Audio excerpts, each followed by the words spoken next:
NASCAR Busch Series at Dover is brought to you by Vizio, making HD TV a possibility for everyone. Vizio, where vision meets value. And by Castrol GTX High Mileage, superior oil burn-off protection for cars over 75,000 miles. And Aaron's, with over 1,400 stores nationwide. Everyone is a lucky dog at Aaron's.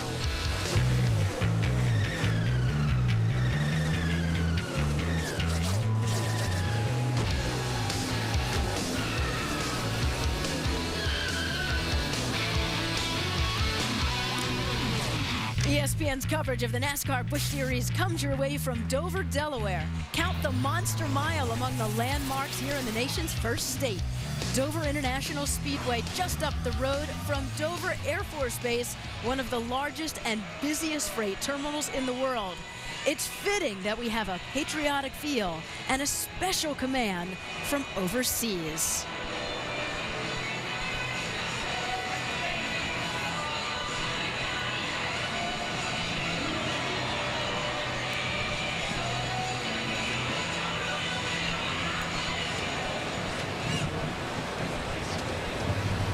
Hi, I'm Lieutenant Colonel Jim Begley, commander of the Delaware National Guard's 198th Signal Battalion in Baghdad, Iraq.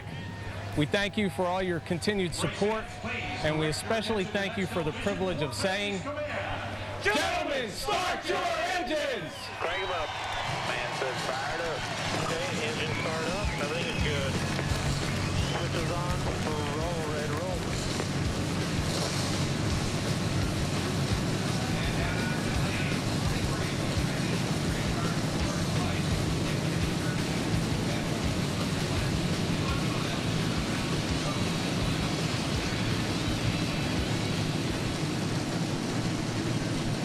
Drivers and cars about to take a beating. 200 miles of sheer concrete and G-forces that will test their limits. Let's hand it off to the men who will call it: Andy Petrie, Dale Jarrett, and Dr. Jerry Punch. Thank you, Susie. Great to have you as a member of our NASCAR on ESPN team. Welcome here to the team. And guys, historically over the years, the Monster Mile has provided drivers with two very comfortable grooves to race in, but that has not necessarily been the case this weekend. DJ, you just came off the track moments ago in the final Cup practice, and why the issues here with the second groove? Well, I think the biggest thing is that we have a harder left side tire than what we've had here in the past, and so it's made it difficult to get rubber down on the racetrack. It used to be a lot blacker than what we see right here right now by this time, after a truck race and all the practice and everything that's taken place this weekend. But it's starting to come in now. I saw a lot of guys in the last Cup practice be a lot higher on the racetrack, and so they're working that in. I think that we'll see at least two grooves here today, if not three. Andy, you talked to a lot of crew chiefs. Why the problems with the grip here throughout the weekend on all different series? Well, all the grip that you get is caused by the tire, created by the tire. And if you were a Busch crew chief in practice yesterday watching that tire wear, it was enough to scare you to death, because these tires were wearing out in about 20 laps. But like Dale said, it's gotten a little bit better, and now watching this the track change, and I believe these crew chiefs will be a little more comfortable with going 50, 60, 70 laps on a set of tires to start with. And it's been somewhat of a scary weekend already here at the Monster Mile, trying to find a place to race and grip on the high groove. When we come back, we'll talk to our in-race reporter, Casey Mears, driver of the National Guard Chevrolet, and we'll be watching one of his crew members, Brian Halen, the front tire changer, throughout the afternoon here. Stay with us.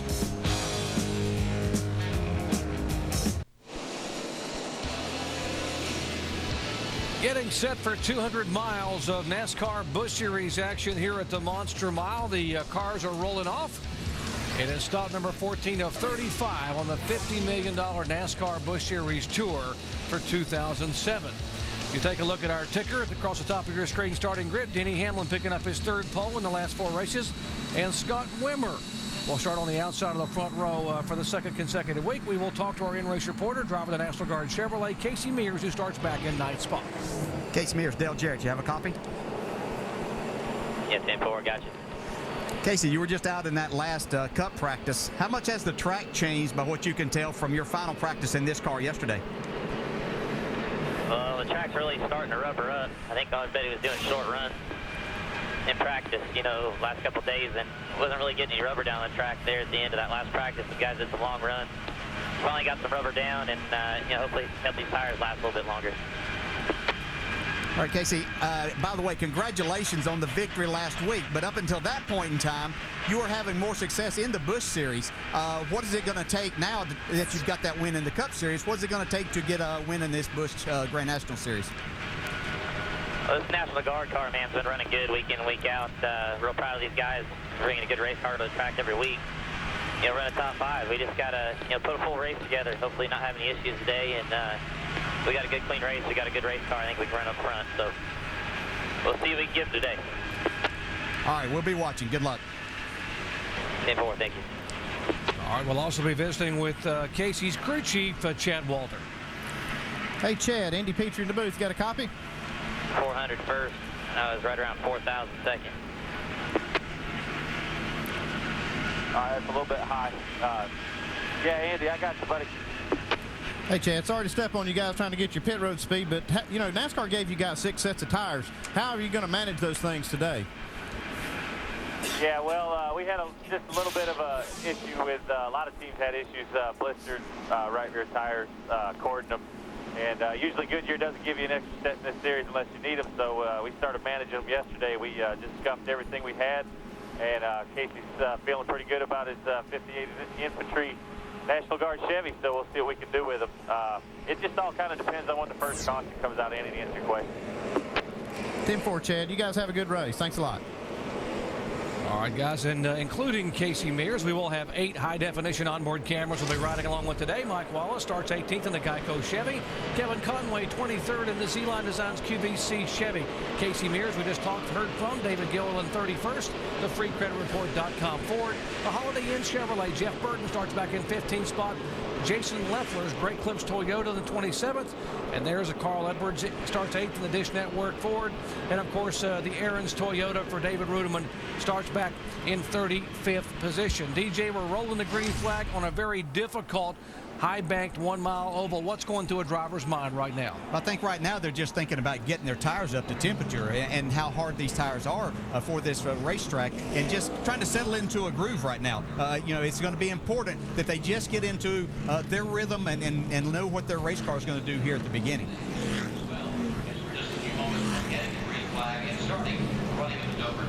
All right, field of 43 cars. NASCAR's Busch Series finest behind the pace car at 45 miles an hour. They're getting set to attack the Monster Mile here in Dover, Delaware. As they head to the green flag, let's listen in as we go full throttle. Engineer, let your temperature then the thing come up to 200 laps. All right, man, nice and easy. Okay, cars off. You start the race. Be ready. Cars off. Get up in there. Be ready. Ready. Ready. Ready. Ready. Ready.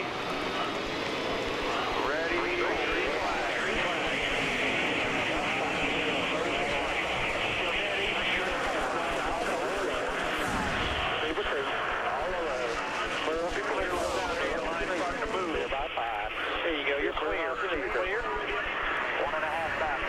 Right in the middle. In the middle. Go ahead up. Go middle. Go middle. Clear. Outside.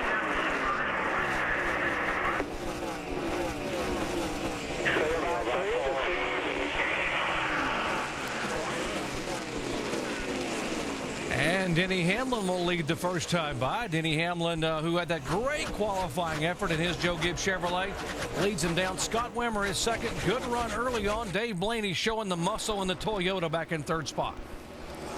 I'll tell you what, that was good to see a good clean start, because you're always nervous standing on pit road at Dover waiting on this start, because sometimes one of those guys up front makes a mistake, everybody can get in it. But we had a nice clean start. Yeah, you're right, Andy. It just takes a little bit of a slip to create a big problem. We saw that happen in the truck race yesterday, and it doesn't take much at all. But we see a pass here by Casey Kane, who's already headed to the high side a little bit, going around Ward Burton. Well, a moment ago, just as we were bragging about how clean the start was, the 88 car, the Navy Chevrolet for Shane Huffman, had a little contact with the concrete coming off of turn 2. See the damage on the right side of his Chevy? Yeah, he's got some damage on the right side. It looks like the exhaust pipes may be knocked loose too there. He's got something dangling from the right side. So we can show you what happened here. Lap 2 in turn 2. Watch the 88 car. Well, you can see that soft wall given when he hit that. Yeah, good place to hit it if you've got to hit it is get on that and not hit the concrete. But he just got up out of the groove, and there's just no grip up there right now. They're going to have to get some temperature in the tires, and it's just not the place to be right yet. So at least he got away with minimal damage there. Yeah, that's where all the dust is from these tires. It goes up high, and it just makes it so slick up there. Here's the battle for 8th position as Casey Mears challenging David Reagan, and will take the spot away. As you heard, Mears coming off that runner-up finish at Charlotte in the Busch Series with that great Nextel Cup victory, his very first win in Nextel Cup competition, coming at Lowe's Motor Speedway in its 156th career start. And there's nothing like a win to give a driver some confidence, and then you come to a racetrack. I think Casey likes this racetrack and it's fun to race on. So, he's sitting on cloud 9 right now. Yeah, I could see him walking a couple inches taller in the garage area this week. And how cool was it? We had a Mears winning on Memorial Day weekend after Rick Mears won 4 Indy 500s. And by the way, Uncle Rick did call him after he finished victory lane and got back to his motorhome. He called him to congratulate him, and he said that was probably the coolest part of the day, hearing from Uncle Rick, who congratulated me on a major victory. Yeah, that's pretty special to have someone like that in your family has had so much success, but to give you that call. And that was a great weekend for Casey. See, Jeff Burton, we knew that he didn't get in the qualifying lap that he wanted, but we knew he wouldn't hang around in that position very long. You can see he's on the bottom. But you can see just how difficult it is when you try to make that pass on the inside. If you don't go on and make it and don't clear that car, you have to get out of the throttle a little bit, and that allows the car from behind to get a run. And as we saw Matt Kenseth take that spot away from Jeff Burton. That's some great racing. And I'll tell you, Brent Sherman looking really strong early in the race, holding off some really great race car drivers right there. Yeah, and that's a good place for him to learn. And, that's what he's here for, is to learn and get some laps in. But he's doing a terrific job right now. And with more on Jeff Burton, let's check in with Dave. And, Doc, the issues that Jeff has been having, did not qualify extremely well with that car this weekend. Has been bottoming out in turns 3 and 4. The car would get in there. The front of the car would just hit the track and upset the car. They've been working to raise the nose and adjust that. No report yet on that Jeff's having any trouble with that, but that's what they've been fighting for most of the weekend.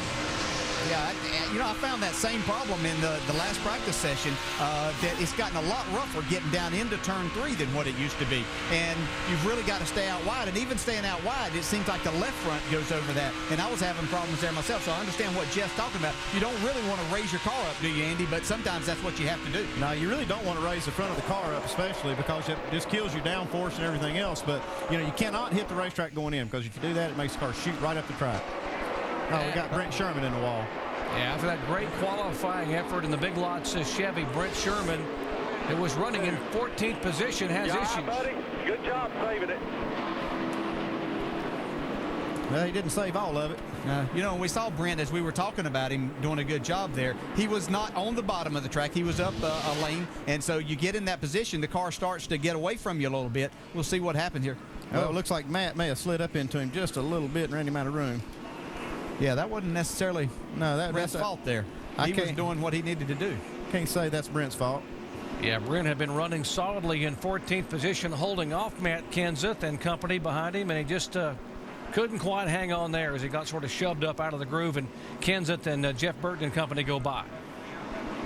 Yeah, it doesn't matter if you're a rookie or don't have much experience you have at Dover. If you get put in that situation, most of the time you're going to lose out in trying to get out of that position. That's very unfortunate for Brent, because it looked like he had a good car. Well, the lucky dog, the Aaron's Lucky Dog free pass goes to the 28 car.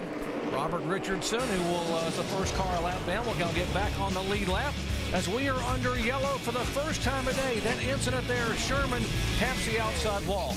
Back in a moment. All right, gang, farm up. Just pushing water like crazy, bud. Do not get into a fighting match with any race car tonight. I got the fence pretty good. I get the wall. The car's just on pins and needles, man. It's ridiculous. I understand. We're going to the back. Do something different. 48 crash. Trouble coming off of turn 4. Kurt Busch goes around. And Casey Kane is a winner. Hey, everybody did a great job. You guys are awesome. The drama of NASCAR Busch Series Memorial Day weekend out in Charlotte, North Carolina. Take a look at our leaders here after 14 laps. Pole sitter Denny Hamlin right where he started, as is Scott Wimmer, Dave Blaney, and the rookie Marcus Ambrose, and points leader Carl Edwards in the top 5. And there's a look at the 9 car. What a run by Kasey Kahne, all the way from 32nd starting spot to pick up his 6th career victory, becoming the 9th different winner in 2007 with that performance at Lowe's Motor Speedway last Saturday night. Yeah, it's pretty impressive. I'll tell you what, it's good to see Kasey getting back into that groove again. Where we're used to seeing him up front. Yeah, he's a fun racer to watch. I think that's the biggest thing is he searches around and finds the groove. Kasey's a driver that likes to be in the throttle a lot. I mean, all of us drivers like to be that, but he uses the throttle. He doesn't just jump out of the throttle. He rolls out of the throttle, but then he likes to pick it back up early, and that helps him to carry a lot of speed out of the corner. And this is a type track that can really benefit you. One thing I like about watching Kasey too is he uses the whole racetrack. He figures they got this big racetrack, you might as well use it all, and he'll go up there and he'll go right next to the wall if he has to find the groove. Yeah, no extra charge for using all the concrete. Exactly. No. Kasey Kahne, by the way, is driving the same car he used to win at Lowe's Motor Speedway last Saturday night. He qualified 12th today and has now moved up to 11th position in the first 15 laps. If you just joined our coverage, we are under yellow for the first time today. Coming on lap 11, contact Brent Sherman and the 36 car in the wall. As Denny Hamlin will lead him down, we will get set to go green flag again here at the Monster Mile in Dover, Delaware.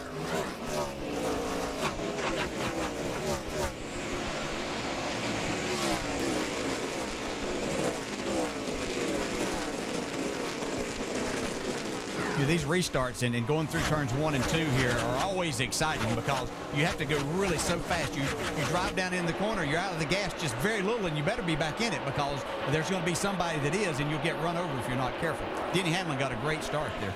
It looks like you can almost run wide open on the restart when you come down through there and you jump in the corner on a restart. You don't have all that speed to go down in one. It looks like you can almost stay wide open. A little bit of contact there as Carl Edwards trying to get underneath the 59 of Marcus Ambrose. With more on Marcus Allen. Doc, just before Marcus Ambrose got into the race car, I talked with him about how they had a great third-place qualifying run because their car really wasn't all that great in practice yesterday. He said, Mark Martin was driving my teammate's car, the 47. We took what he did to fix their car and put it in ours, so I have to thank Mark Martin for that. Yeah, I'd listen to Mark Martin, too, if it were me. He's won quite a few races around here. Yeah, having a driver like Mark Martin drive your race car, first thing is he's going to drive it fast, but the other thing is he's going to tell you a lot of things that you might not know about it, and that's what's so good about having a veteran like that drive your race car. Yeah, Mark Martin subbing for John Wood in that 47 car, opted because he had to run the truck race last night and the Cup race tomorrow, not to drive the Busch car today. They put Travis Kvapil in it, who did a great job qualifying it, never having sat in the car until it was time to qualify. Marcus Ambrose, the beneficiary of Mark Martin driving that car and helping him with the setup. Yeah, he lost a couple of spots there, but he's got himself back in a position now that he can get back in his rhythm. He's not worried about somebody trying to pass him necessarily. He's got Regan Smith right behind him, but it looks like he's back into his rhythm. We see Kasey Kahne down on the bottom and David Reagan up at the top here, which is kind of unusual. It's kind of role reversal there, but Kasey, as you said, he's going to find where his race car goes fast. Yeah, he doesn't care whether it's top or bottom. He's going to look for it, but I really like what we're seeing with both these grooves coming in pretty nicely. Yeah, that does a lot to enhance the racing here if you can have that, because you can get guys that make their car go around the bottom, and obviously that's the shortest way around. But if you can carry a lot of momentum around the outside, keep your RPMs up, then you can make a lot of straightaway speed. So that gives you a lot of different avenues. It looks to me like it'd be more fun to be able to run up right next to the wall. Oh, it'd absolutely be more fun. We see Jeff Burton here with his onboard camera. He's actually splitting those cars as we go. So you've got 3 grooves basically now, and Jeff Burton's making just anywhere work. He was on the bottom, and then he went to the top, and then he went in between the cars. Boy, Jeff Burton and Kasey Kahne are on the march, but the car that really has made the most progress is the 77 of Kevin Harvick, the Dollar General Chevrolet. Watch this restart a moment ago, and watch how aggressive Harvick is. Watch him just take off. Somebody told him to go, and he went. Well, he's never been shy on restarts anyway, but, that's just paying attention and being ready. Everybody else is just thinking about staying single file there, and, okay, we'll go whenever it's time, and let's not get out of hand. But Kevin was paying attention. Harvick started back in 29th position and is now all the way up to 13th. That's how far he has come. And now he's trying to work on the inside of Casey Kane. You might look at that move and think it's illegal, but as soon as that green flag comes out, it's legal to go to the outside and pass as many cars as you want to, as long as that green flag's out. You can't pass to the left, but you can pass to the right. And so that was all legal. Let's put more on Kevin Harvick. Let's check in his pits with Jamie. Well, Doc, he's certainly on the move, but right before he got in his car, he's told us, actually, he's so frustrated with the way he qualified in 29th position. He went and took a shower right before opening ceremonies and said, I'm starting my day over. He got in his car, he looked ahead and said, I got these guys covered. And you can see he's on the march. He's already made up about 17 positions today. Doc? You know, as good as Kevin Harvick is at this racetrack, he has 22 starts, 12 in a Cup car, 10 in a Busch car. He's never won a race here. I mean, it's hard to believe, as good as he's been and the good equipment as he's been in, that he has not had a chance to win a race here, but he says that's going to change today. Yeah, he's got the right frame of mind for sure, and that's the first thing you got to have. You got to have that confidence and that positive attitude going in. Yeah, sometimes you just have to start your day over. You know, it might not start out exactly like you want, and you know, you just go back and you start over. And you know, Kevin did a great thing there. Hey, let's go take a shower and cool off, and let's get this started in the right way. And he's doing a terrific job now. We saw Jamie Murray making a pass on the outside, so it's good to see this racetrack is really coming in to where you can make either groove work. Harvick seems to be able to make his car go on the bottom when he needs to, but if he has to go to that outside, he's able to do that also. Kevin Harvick is a two-time NASCAR Busch Series champion who dominated this series a year ago with 9 wins and $2.8 million in earnings. He is now on his way to the front here at Dover, Delaware.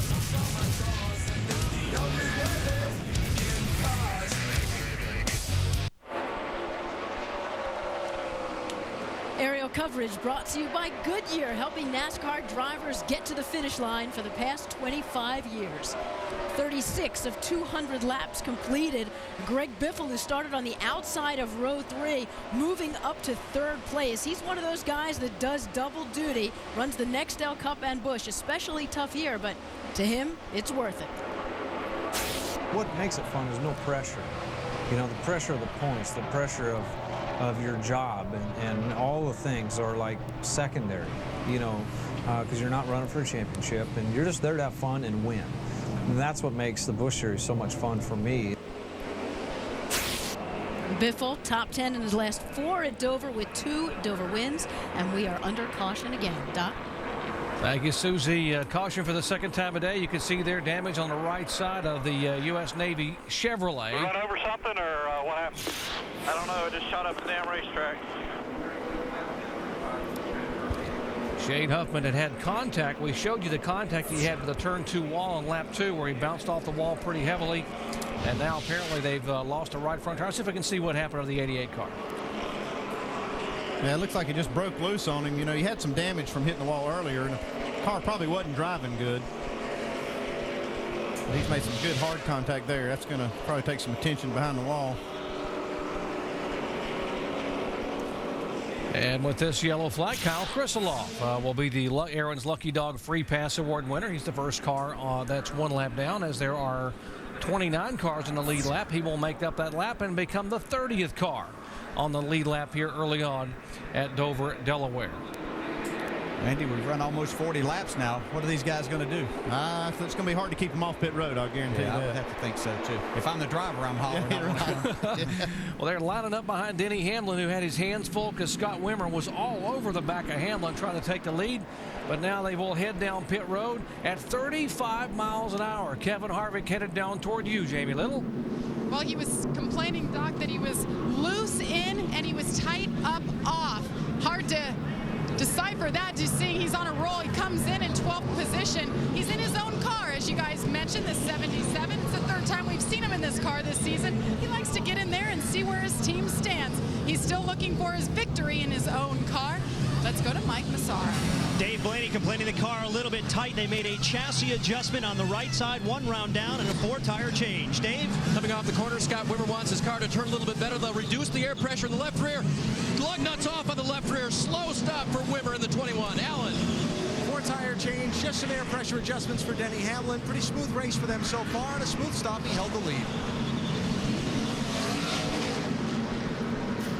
And There's the race off pit road. Greg Biffle's crew doing great work. Carl Edwards likewise. Jeff Burton's, they continue to do awesome jobs in the pits. Pat Smith and company with the Holiday Inn Chevy. 5 spots gained during that pit stop. And how about Casey Mears' bunch? The National Guard team, Brian Haaland and company, up close and personal with a pit stop. And we welcome you back to the Dover 200. We have 41 of 200 laps complete. Let's check in under caution here with our in-race reporter, Casey Mears. Casey, Dale Jarrett, you have a copy?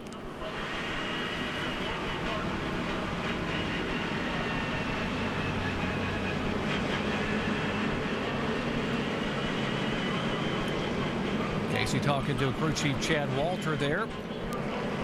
And we do not want to interrupt that discussion as we will let these guys finish. Casey now being shown in the 5th position after this first round of pit stops among the leaders.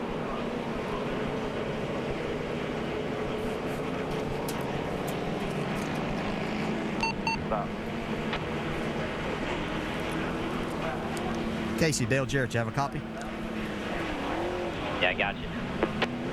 Casey, run a little over 40 laps. Is the track changing? You get any more rubber down through the corners?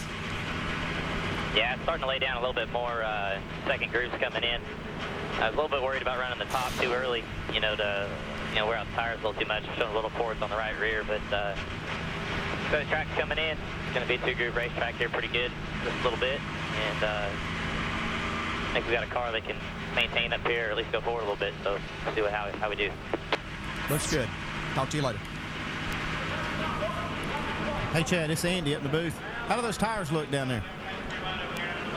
Just getting all the information on them now. Just a very small hint of cord, and I think it's just going to go away here. I think the problem fixed itself for that rubber on the racetrack, Andy. 10-4, Chad. Just checking in, see what the situation was. You guys have a good race. 10-4. All right, you just joined our coverage. We're under the second caution flag today. Came out on lap 37. Shane Huffman had contact with the wall with the right side of his Navy Chevrolet. All the lead cars came in on lap 39, and that car, Scott Wimmer, who came in running second and actually challenging for the lead, is now being shown in 10th position, and here's the issues on pit road. It looks like these guys have just a little bit of problem on the right, not too bad. They came around to the right, or the left side. I believe they had a little problem on the left rear. Yeah, it looks like you dropped lug nuts. These guys over here kind of struggling a little bit to get that tire chain. Yeah, and the one thing that happens right there is the car's parked just a little bit close to the wall. You have a hard time getting that jack in there. Maybe the car didn't get up quite high enough right off the bat, so they maybe had to give it an extra pump. Well, as our crew chief Tim Brewer showed us during the NASCAR Countdown show, the pits are very narrow here, so it's very difficult to get a jack on the left side of that car, and it really puts the crew to quite a challenge. Yeah, it does, and it's quite a challenge from the driver's perspective, too, because there's not much room to get your car in there, especially if you have to go around. Of course, Scott was running second. He didn't have to do that, but it's still a challenge. You want to make sure that you've got all of those tires in the box. You don't want any kind of penalty there. And sometimes these guys are just going to struggle. Drivers, we make mistakes at times, and things happen. We don't make perfect laps every time, and sometimes the crew's going to struggle. But one thing about that mistake is it happened early. These guys got a fast race car. They got a lot of time to make it up. Yeah, that's exactly right, Andy. Well, Denny Hamlin set on the pole here, his third pole in the last 4 races, driving the same car that he dominated the night at Darlington, leading 79 laps. And he has led since the get-go here in the drop of the green flag.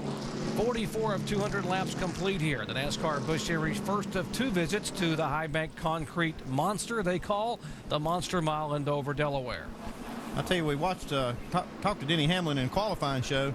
Said he didn't like this racetrack at all. And I'll tell you what, for somebody that doesn't like it, he's sure doing a good job qualifying on the pole and leading every lap so far. Yes. I wonder what he could do if he liked it. Yeah, you have a good race car that would make you like a lot of things that you didn't before, maybe. Yeah, he might change his mind. All right, pace car will be pulling off. Let's listen in as we go full throttle. Pace car's on. Pace car's dead. You need to start the race. Pace car's down. Be ready. Okay, let's be ready. Be ready. Be ready. Green flag, green flag. Clear by 2. Clear all around. Clear low. Still got 2 more laps. Real slow. Clear low. There you go. Come on. Have a couple of slow laps at the bottom, man. Outside. Outside. Clear low. Clear low. by Open lane here, slow and clear. Clear high. Clear by 2. 7 inside. And field now flaring out. Denny Hamlin takes off again up front, but he's going to have some challenges to the high side as Greg Biffle tries to look up high. Yeah, Greg's got a sniff of that lead, and he really wants it right here. He's driving it hard in the corner on the outside. Might get it away from Denny right here. Takes that momentum off the corner and takes the lead. Yeah, Denny's car's really good on the bottom, but if somebody gets to the outside and they've got that momentum, then it's hard to really give it the throttle that you need to up out of the corner. And I don't know that Denny's that concerned right at this point in time because his car was really good on the longer run that we had earlier. I tell you what, that Greg Biffle, he's ready to go to work when that green comes out, isn't he? When they throw the green, he's ready to get to the gas as hard as he can. Alan, you got more on Greg Biffle?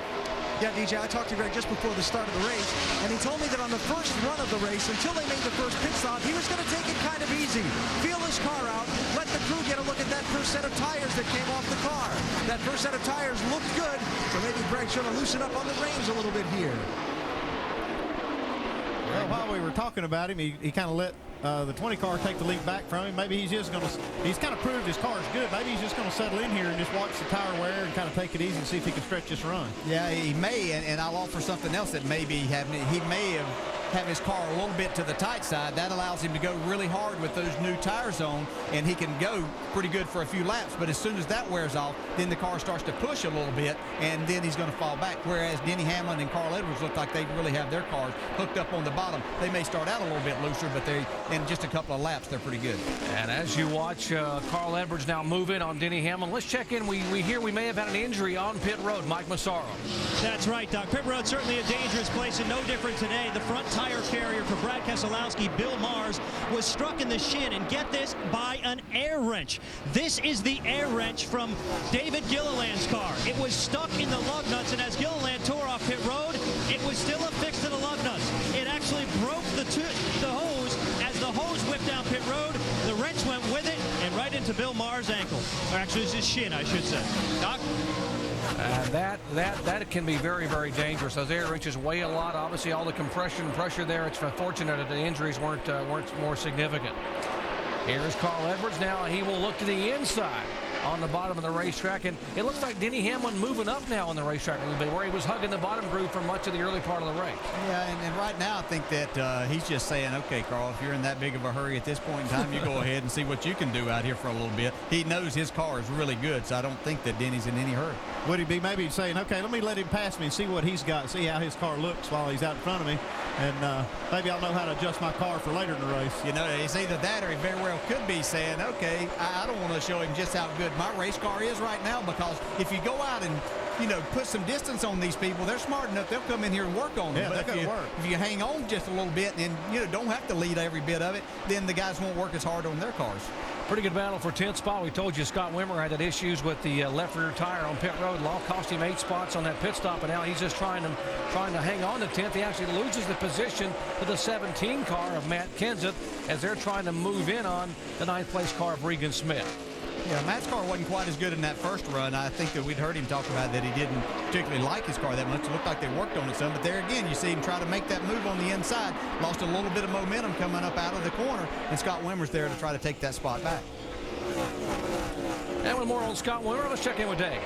Right before this race started, Scott radioed to his crew, okay guys, let's be aggressive today. He meant aggressive calls on pit road. Of course, pit road's going to have to recover and be very aggressive. And it looks like he means aggressive on the racetrack. That was a bold move coming off of turn 2 as he battles with Matt Kenseth.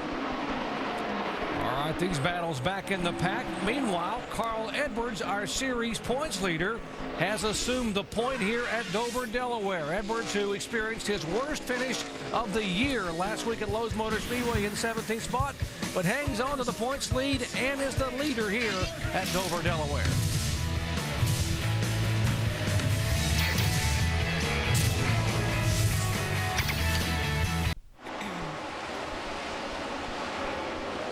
Aerial coverage brought to you by Goodyear, helping NASCAR drivers get to the finish line for the past 25 years. NASCAR Busch Series at Dover, 63 of 200 laps complete. So far, 2 cautions, 3 lead changes. Points leader Carl Edwards assumed the last one, and that's where we get up to speed, beginning with Alan Bestwick.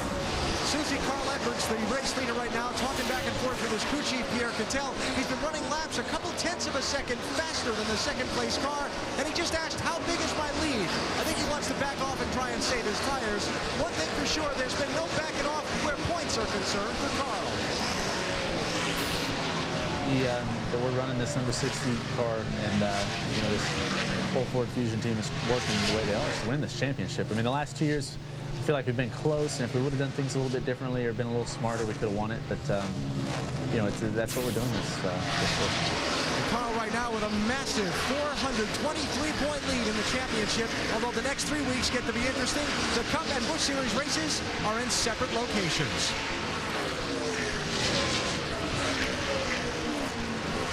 Denny Hamlin has fallen back now to second place. He's a couple of seconds behind Carl. Denny talked about after the first pit stop how he wasn't really even pushing his car as hard as he needed to. He said he was saving something back.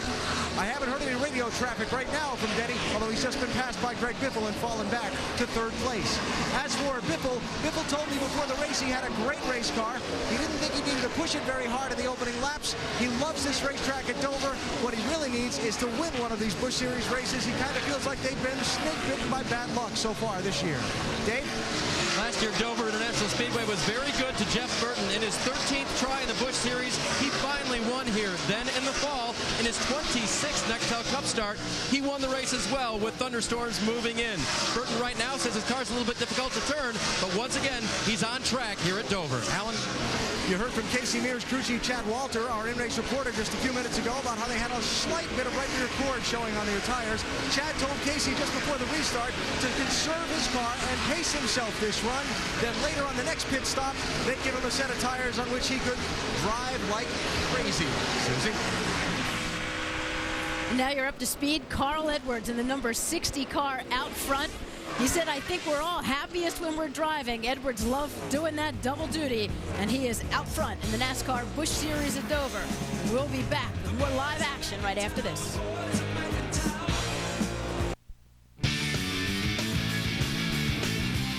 Driving a lap at Dover would be probably equivalent to one of the coolest roller coasters you've ever been on. We kind of go from being up on top of a hill to where when you get into the corner, you go down into a hole almost. Kind of jump off the baking, land in the middle of the corner, feel a lot of G-loads when it lands. When you drive uphill coming out of the corner, so the car makes 4 big transitions per lap. If you're going to lose it here, this is probably the worst place to lose it because you're going to hit something. And when you crash, you generally crash big. You know, if you get loose and you hit the outside wall, there's a good chance you'll slide all the way across the racetrack and hit the inside wall. Anything can happen when you come to this racetrack. It's a monster, all right. And that's the story of the Monster Mile here at Dover International Speedway. Here's a look at the Castrol GTX lap leaders after 78 laps. And believe it or not, Denny Hamlin had led only one race for 4 laps before today. Of course, he was the pole sitter. Brad Daugherty, one of the big issues coming into the race was tires, tire management. Yeah, it has been. And I wanted to throw this out to Dale Jarrett. I mean, you saw Greg Biffle earlier get up on that high side and get in that second groove and just go right past Denny Hamlin, but no one else is really venturing up there. DJ, do you think it's the tires? Are they a little too hard? No one seems to be cruising in that second groove yet. Yeah, Brad, what you find is that you might get a little bit of grip there for a few laps whenever you have the new tires on, but it just doesn't seem like that it's coming in. And as a driver, what you do is you go by those lap times that your crew is giving you, and as you start to what you feel like you're slowing down more around the bottom, you'll venture up to the top. And you have to do it more than just 1 or 2 laps to get in a rhythm to see exactly how much throttle you can give it, how much you can let the car roll, and how soon you can pick the throttle up. But we really don't see anybody right now. We see guys up there, but nobody really making any time on that top side like we were hoping. What you're doing is just making a bigger racetrack out of it. And these guys that have their cars set up that can go around the bottom, like Carl Edwards, he's going to beat you a couple of tenths a lap if your car has to go up and you have to use up more racetrack. So it's an issue that you want to get up there because it's actually more fun and easier to drive if you're up middle to the top part of the racetrack. But the fastest way around, it seems right now, is on the bottom. All right, Carl Edwards started 8th today and is being shown as our leader, has currently led 29 laps. He is one of 3 leaders, 3 lead changes among 3 leaders.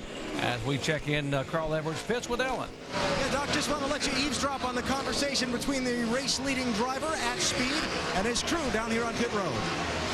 Just a little free, like we can drop that track car a little, or put just a tiny bit of air in the left rear, or just like a quarter round in the left rear. Yeah, I like the quarter round left rear. Andy and DJ, how rare is it or how common is it for a driver to actually suggest specific adjustments from the car while he's out there racing?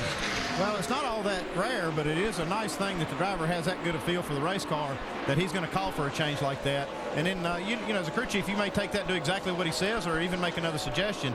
But one thing I'm hearing when I hear them talk about their race car is that the track is not tightening up. And I've heard that on the radio of a few other teams also, that this track is not really taking rubber like normal. And so the cars are not tightening up, and that's what the drivers are trying to get that message across. Don't loosen me up like you normally would. Yeah, this is a totally different racetrack than what we've seen in the past. And back to Alan's question, yeah, a lot of times as a driver, you'll throw out 2 or 3 different things. You know your race car, and obviously Carl Edwards knows his car well. He knows he doesn't have too much wedge in it. He knows he can go down on the track bar if he needs to. And he also knows that they're probably not up too far on the air pressure in the left rear. So those are things as we have problems on the racetrack. Caution, turn 1, turn 1. And the 28 car having contact. That's Robert Richardson in the Border Patrol Chevrolet has some pretty significant damage. Stop it anywhere along in there. You all right? Robert, you okay? Yeah, he's got a flat right front tire. We don't know if that happened after he hit the wall or before he hit the wall. But this was... Yeah. So just got the air knocked out of me. Oh, yeah, you see the tire goes down, and he's got nowhere to go but in the fence right there. I can tell you, thank goodness for the safer barriers, because I've hit this wall before having a tire go down, and it's no fun. It's no fun with the safer barriers, but it does lessen that lick a little bit. But there's just nothing you can do as a driver but hang on when you're in that situation. Yeah, we saw the window net come down, so that signals the safety crews that he's okay, and they'll get him checked out, and he should be okay. Yeah, you know, you don't want to see caution, but I'm sure there's a lot of crew chiefs and probably some drivers that right now are happy to see something bring out a caution, because they've run a little over 40 laps with this, and they want to see about these tires exactly what do they have. Yeah, longest run of the day thus far, DJ. Good point. They've run now 48 laps since their last pit stop on lap 39, and you see the safety crews there being very careful with Robert Richardson. As the crews are waiting, there's Dave Blaney's bunch, as Carl Edwards, our leader, will bring them down pit road at 35 miles per hour, and we head down to Mike Massaro. And Doc, Dave Blaney still complaining about a tight race car. They're going to raise the track bar just a little bit, a 4-tire change, trying to free him up a little bit. They're working on the right side. Now they swing around to the left side, looking for a good stop. Jamie.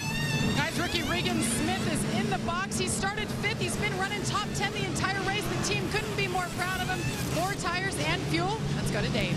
And Jeff Burton's already had a wedge adjustment in his car, air pressure as well. Car was a little bit tighter at the end of that run. Jeff told him, let's keep up with that. Ellen.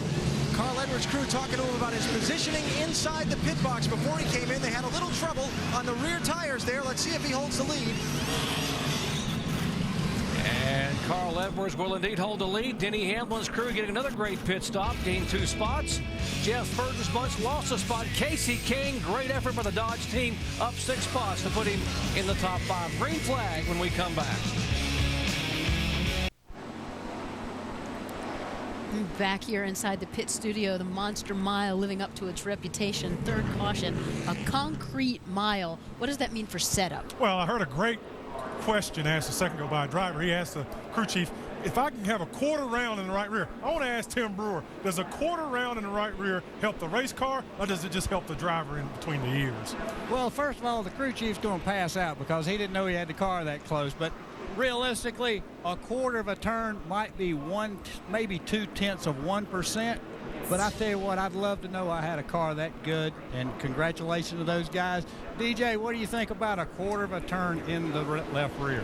It's been a while since I've asked for that little bit of a change. Yeah, you know your car's pretty good there. So Carl's car is good. He's just trying to make it perfect, and that's what we're always after as we go back to green. And going back to green, for more information on changes on the car, you can log on to ESPN.com, search word know-how, as you get more updates and information from our expert crew chiefs like Andy Petrie and Tim Brewer. And J.J. Yaley having troubles after having a really good weekend up to this point, making his 100th NASCAR Busch Series start, and his car off the pace and headed back toward pit road.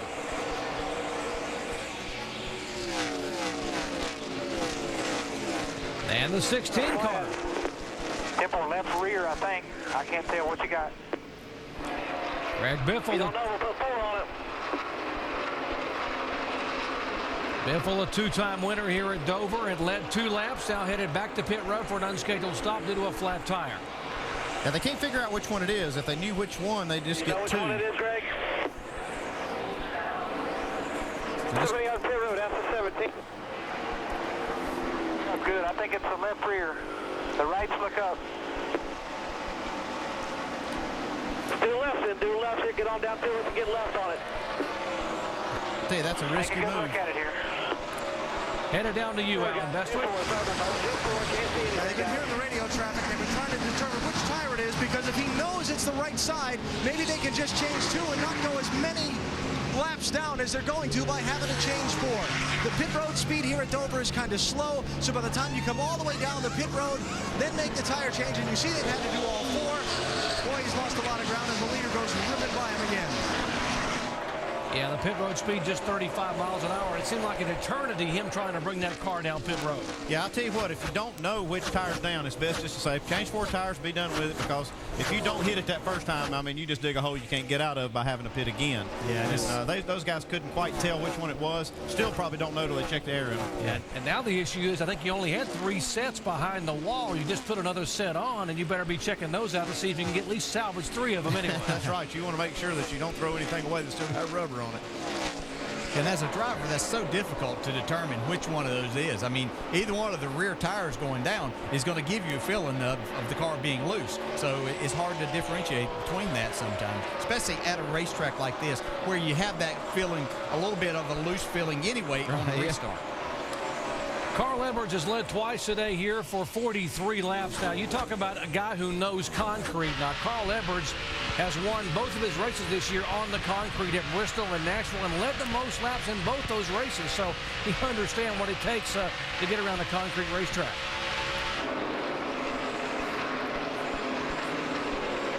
And the 7 car, the Geico Chevy of Mike Wallace, former winner here, just had a couple of anxious moments. Let's watch Mike here. Just, oh, man. Yeah, he's almost clear. Not quite. I'll tell you, he was lucky not to get in the wall. Yeah, that was a great save. You know, the banking here sometimes helps you to be able to do that. Mike looked like, it's hard to tell exactly who that was. They were just racing. Come on, we'll do it again. You could tell he just wanted to turn down and go under that 14 car, and he just didn't quite have enough room. Yeah, Mike was moving up. He'd restarted about 27th, was moving. That would have put him in 20th position had he been able to make that pass and back in the top 20. And obviously that was not the case. Now, let's check back in the Greg Biffle pits with Alan and see exactly what the tire issue was.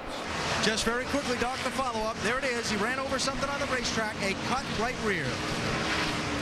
Okay, that's the thing. You know, they didn't know which one it was. They came really close to just changing those left sides coming down pit road, and that would have even put him in a bigger hole. He's already in a hole that he maybe can dig out of, but if he had to come back down pit road, he probably couldn't make it up. Yeah, the only way that he could save this now is obviously if this goes green for quite a while and everybody has to cycle around and make a pit stop. And let's give a shout out to Mike Bliss in the 22 car. What a race Mike, the former NASCAR Craftsman Truck Series champion, has driven. He started 30th today, and in about 18 laps he was in the top 15, and now Mike Bliss takes that Dodge into 6th position. Mike Bliss making his 8th start of the year. He's got 2 top 10s, both of them 10th place finishes at Bristol and Nashville, the 2 concrete racetracks, and having a great run here at Dover today. Now, watching the run before this, before this last caution came out, and he was making a lot of ground. He had some of the fastest lap times that I saw. And for more on Mike Bliss, let's check in with Dave Burns.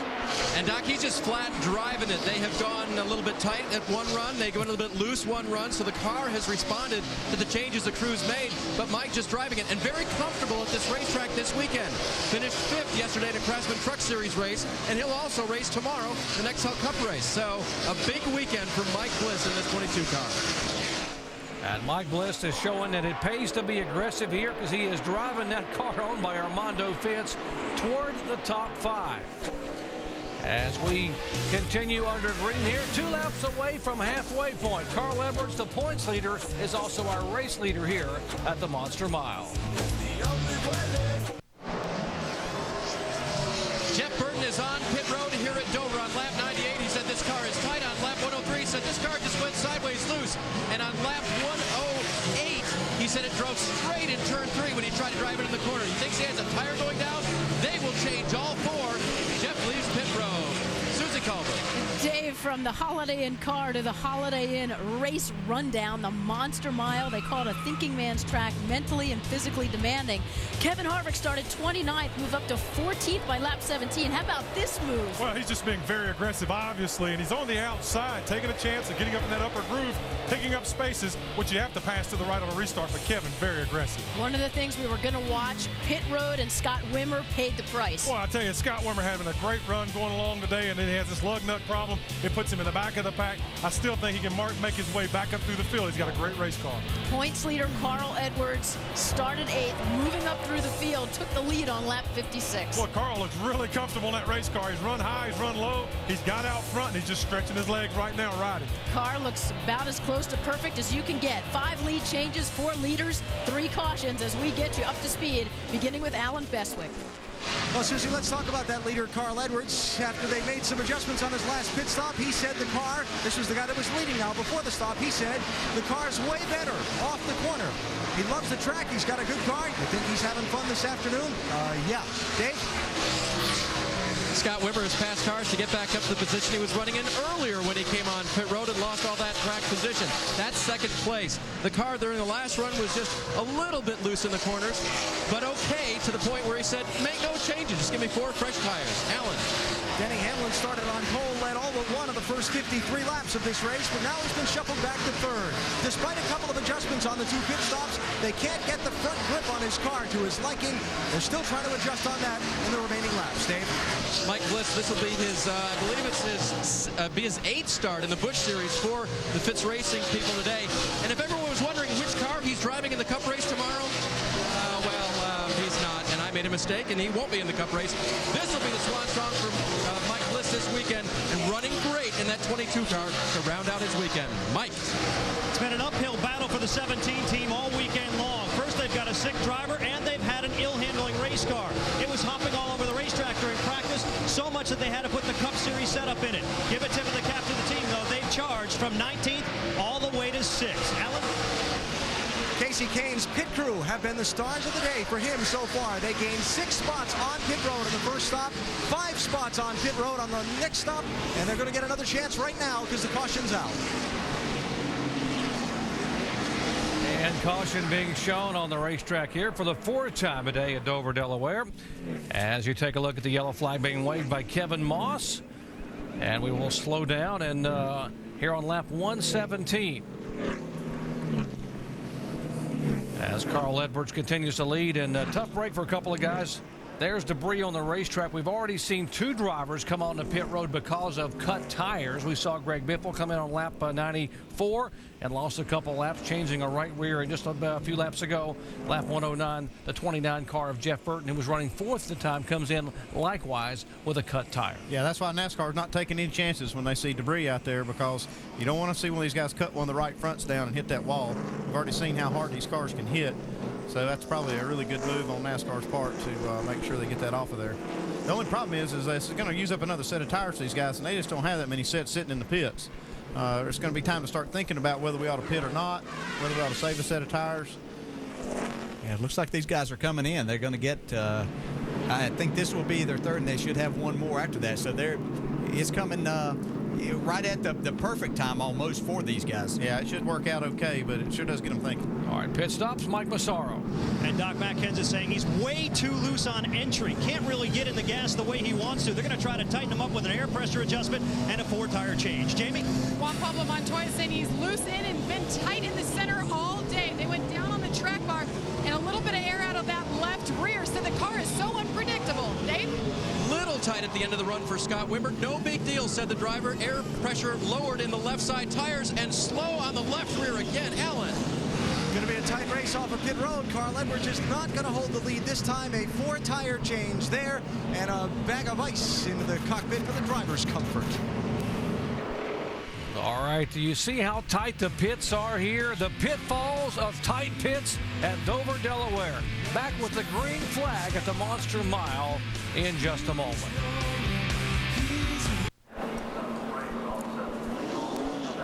Well, in hot pursuit of points leader Dan Weldon, Tony Kanaan looks to duplicate last year's performance and take the checkered flag at the Milwaukee Mile. The A.J. Foyt 225 on ABC comes your way tomorrow at 4 o'clock Eastern Time. For more information, log on to ESPN.com. Well, under caution for the 4th time a day, and interesting communications here between the driver of the 4-car, Regan Smith, and a veteran driver he's talking to on the radio. Let's listen in.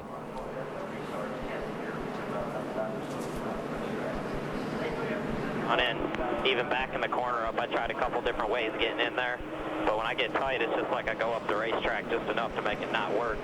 The trouble that you're having there on entry, landing kind of harsh on the springs and all that, that's going to be hard to fix.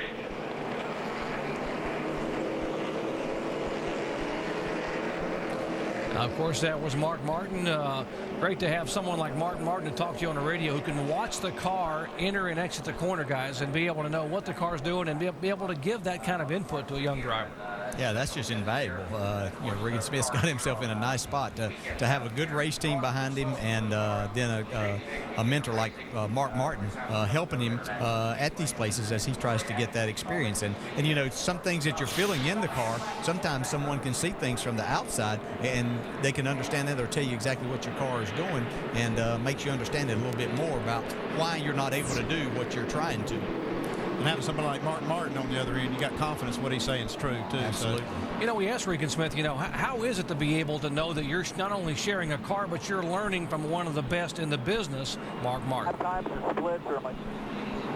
Having a chance to get in cars right after he's gotten out of them and kind of feel what he likes has helped me kind of adapt a little bit as a driver to what I'm looking for now.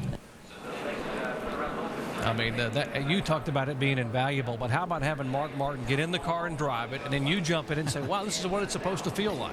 Yeah, I think I'm going to go talk to Mark, see if he's got a little bit of extra time, get in my car every once in a while. I think the world of Mark Martin. If there's anybody that has more talent out here, I don't know who it is, but that's just great that Regan has this opportunity, and it'll just help quicken that learning curve that he may help, or that he may have here in trying to get used to these Busch cars and the Cup cars. Well, it certainly made a big difference for Regan Smith and being able to really be able to be competitive this year. Regan, of course, having a great run, equaling his career best finish of 5th last week at Lowe's Motor Speedway. He also had a 5th at Nashville early in the year, now being 6th in the points. And by the way, we might mention David Reagan was the first car off of pit road, the 6th car, but because he was speeding exiting pit road, he had to go to the end of the longest line, and so there is the David Reagan car you saw leave pit road in 1st position.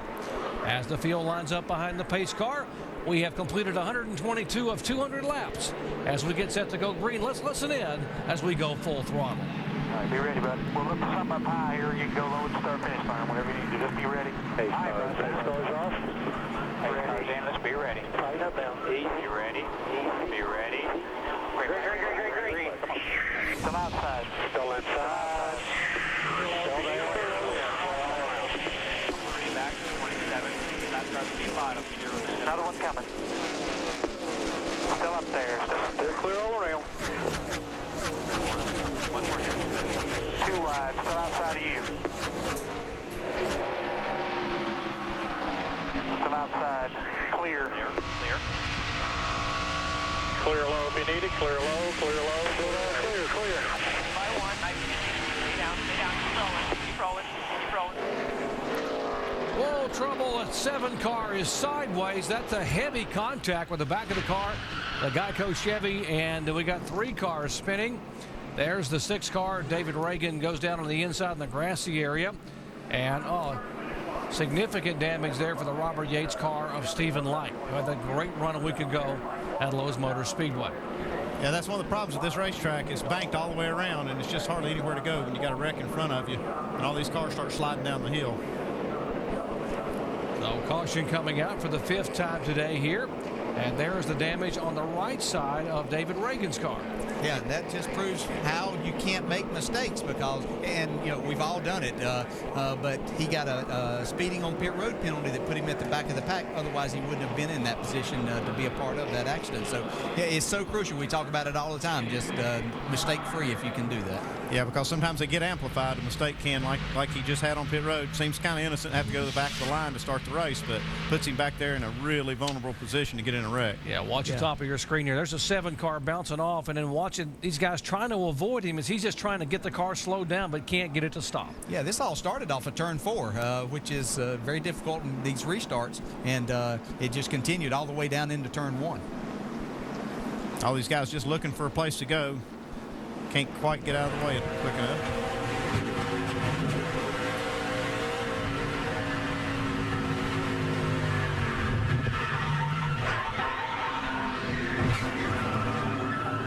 Looking at that, Mike Wallace might have had a tire going down How bad to is there, start Andy? with. Bad.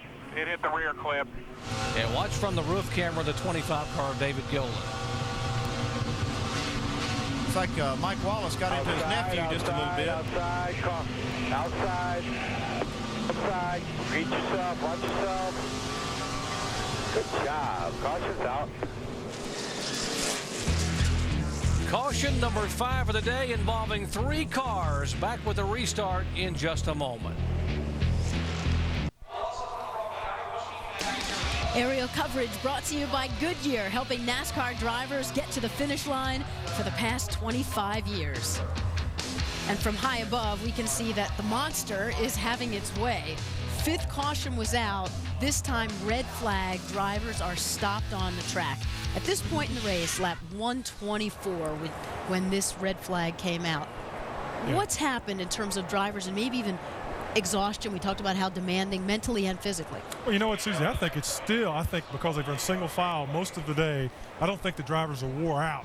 We've had a limited number of cautions, so I think everyone's still relatively fresh. But I'm watching that 21 car and Scott Wimmer. He is really in a fast race car.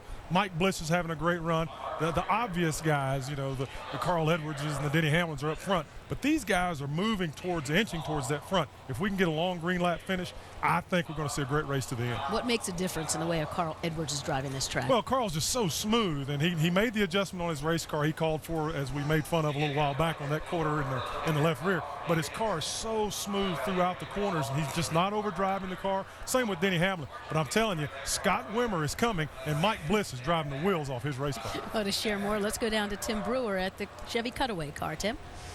Thanks, Susie. You know, you hear a lot of reference to the rear clip. What that is, that's the section behind the rear wheels. Basically back here, this area, this frame section, it's holding the fuel cell up off the ground. The rear bars right here, they're running up to the top of the roll cage.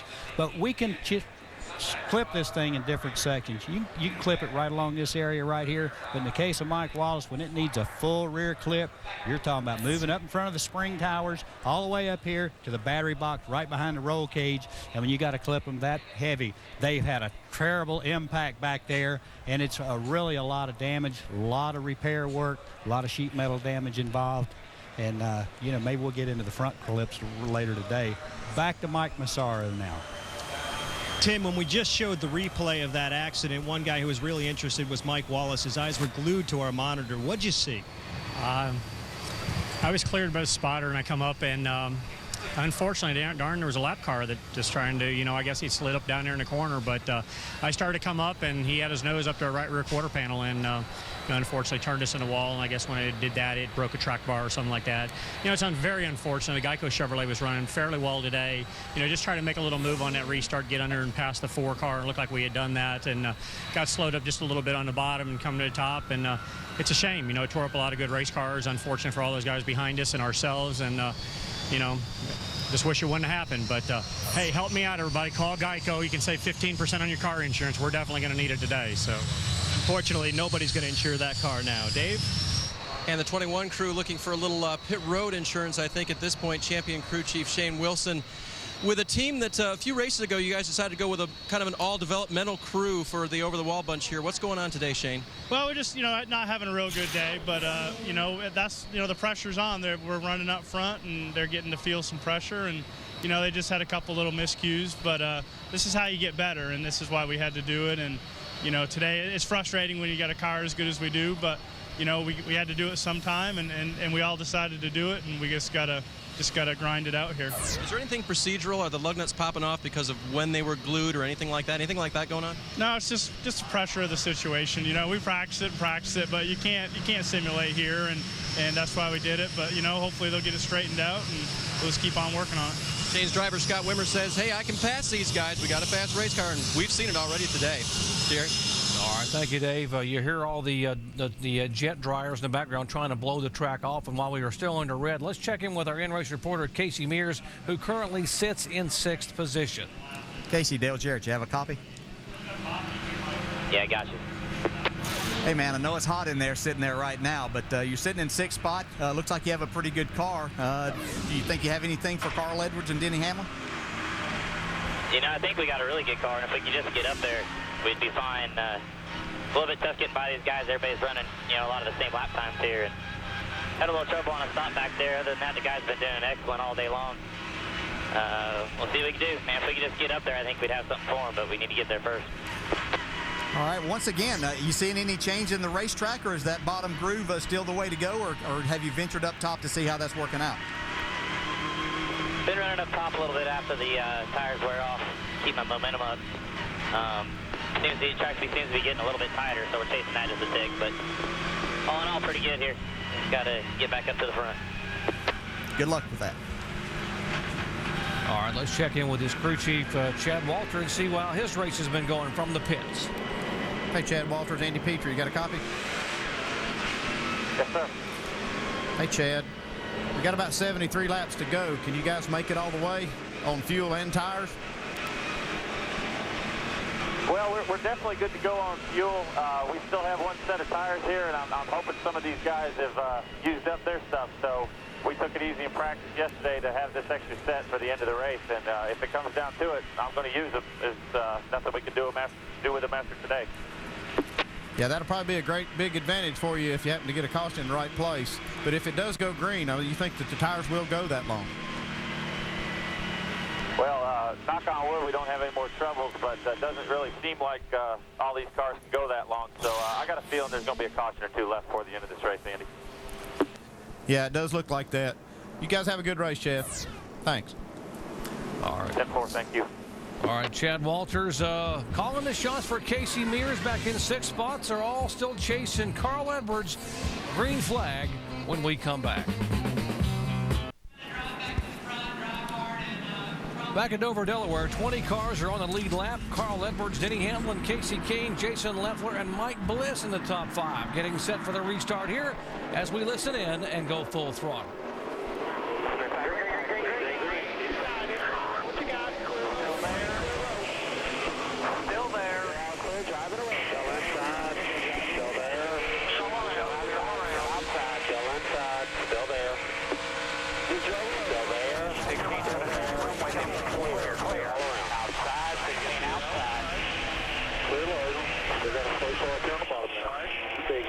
Still down there, still inside. this car you're riding along with, this is Jeff Burton, who is being shown 2 laps down due to the unscheduled pit stop back on lap 109 for a cut tire. He was desperately trying to get in front of Carl Evans on that restart so he could possibly be the next lucky dog and maybe get both those laps back. Yeah, he was looking for the 2-for-1 special. If he could have got that in front of Carl Evans right there, he could have got the lucky dog the next time and maybe got both those laps back. But he's just struggling. It's hard to get going on the bottom when you're on the inside here on a restart for some reason. You just can't seem to get going.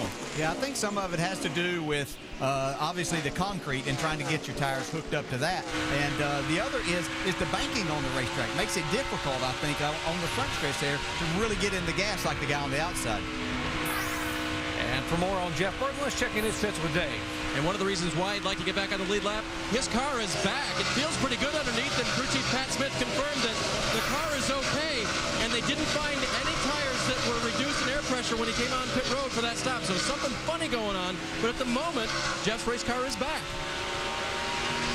Yeah, but he's got Greg Biffle now in front of him, and he'd be the next guy in line for that lucky dog, even though he's 2 laps down also. I'll tell you what these guys do, though. You know, when these Cup drivers, they feel something kind of goofy like that at Dover, they want to get in there and make sure there's nothing wrong. They're not going to take a chance on cutting the tire down, maybe getting in the wall and knocking them out for a few months.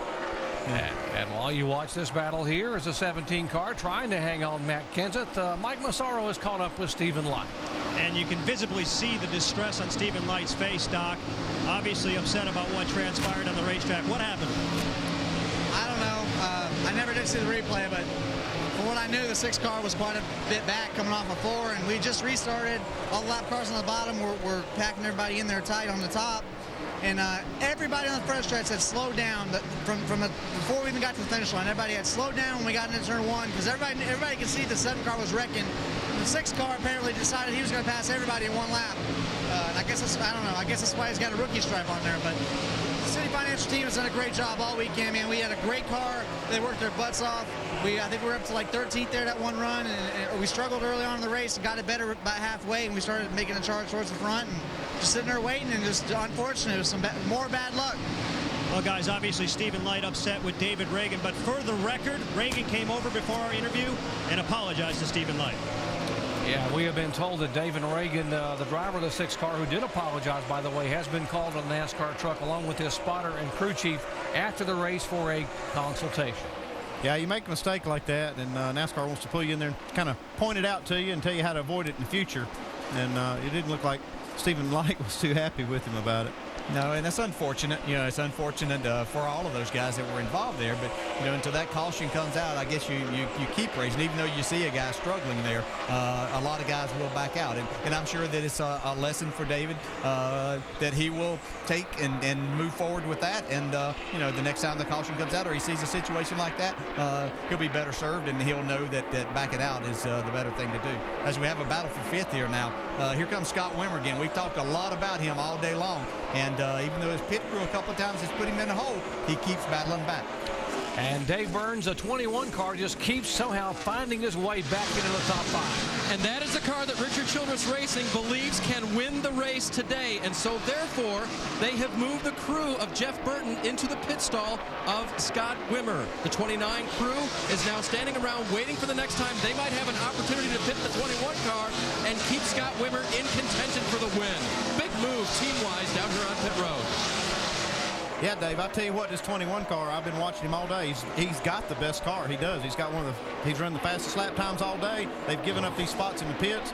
If they've got that pit crew available to them and they feel like they can get the job done, I say go for it. Try to get Scott a win here. Yeah, he came in second on that first pit stop and came out 10th of the pits because of a lug nut issue with the left rear. And then he's had a couple issues, as you heard Shane talking about down there. But now Richard Childress says, you know what? This kid's driving this hard. Let's give him a shot on pit road. We probably got, one more stop maybe if we get a yellow. Yeah, I'd say we got at least one more stop. And maybe even if we have a green flag situation, you may see these guys on pit road. So I kind of, applaud Richard for taking his best shot here. Let's try to get a win. That's the kind of owner that you want to drive for. I'll assure you that. And Scott's done a terrific job with the race car. But, people think that these owners are in this Busch Series just to be here because they have good sponsorship. They come here and want to win races. And Richard Childress is going to do whatever it's going to take on this particular day.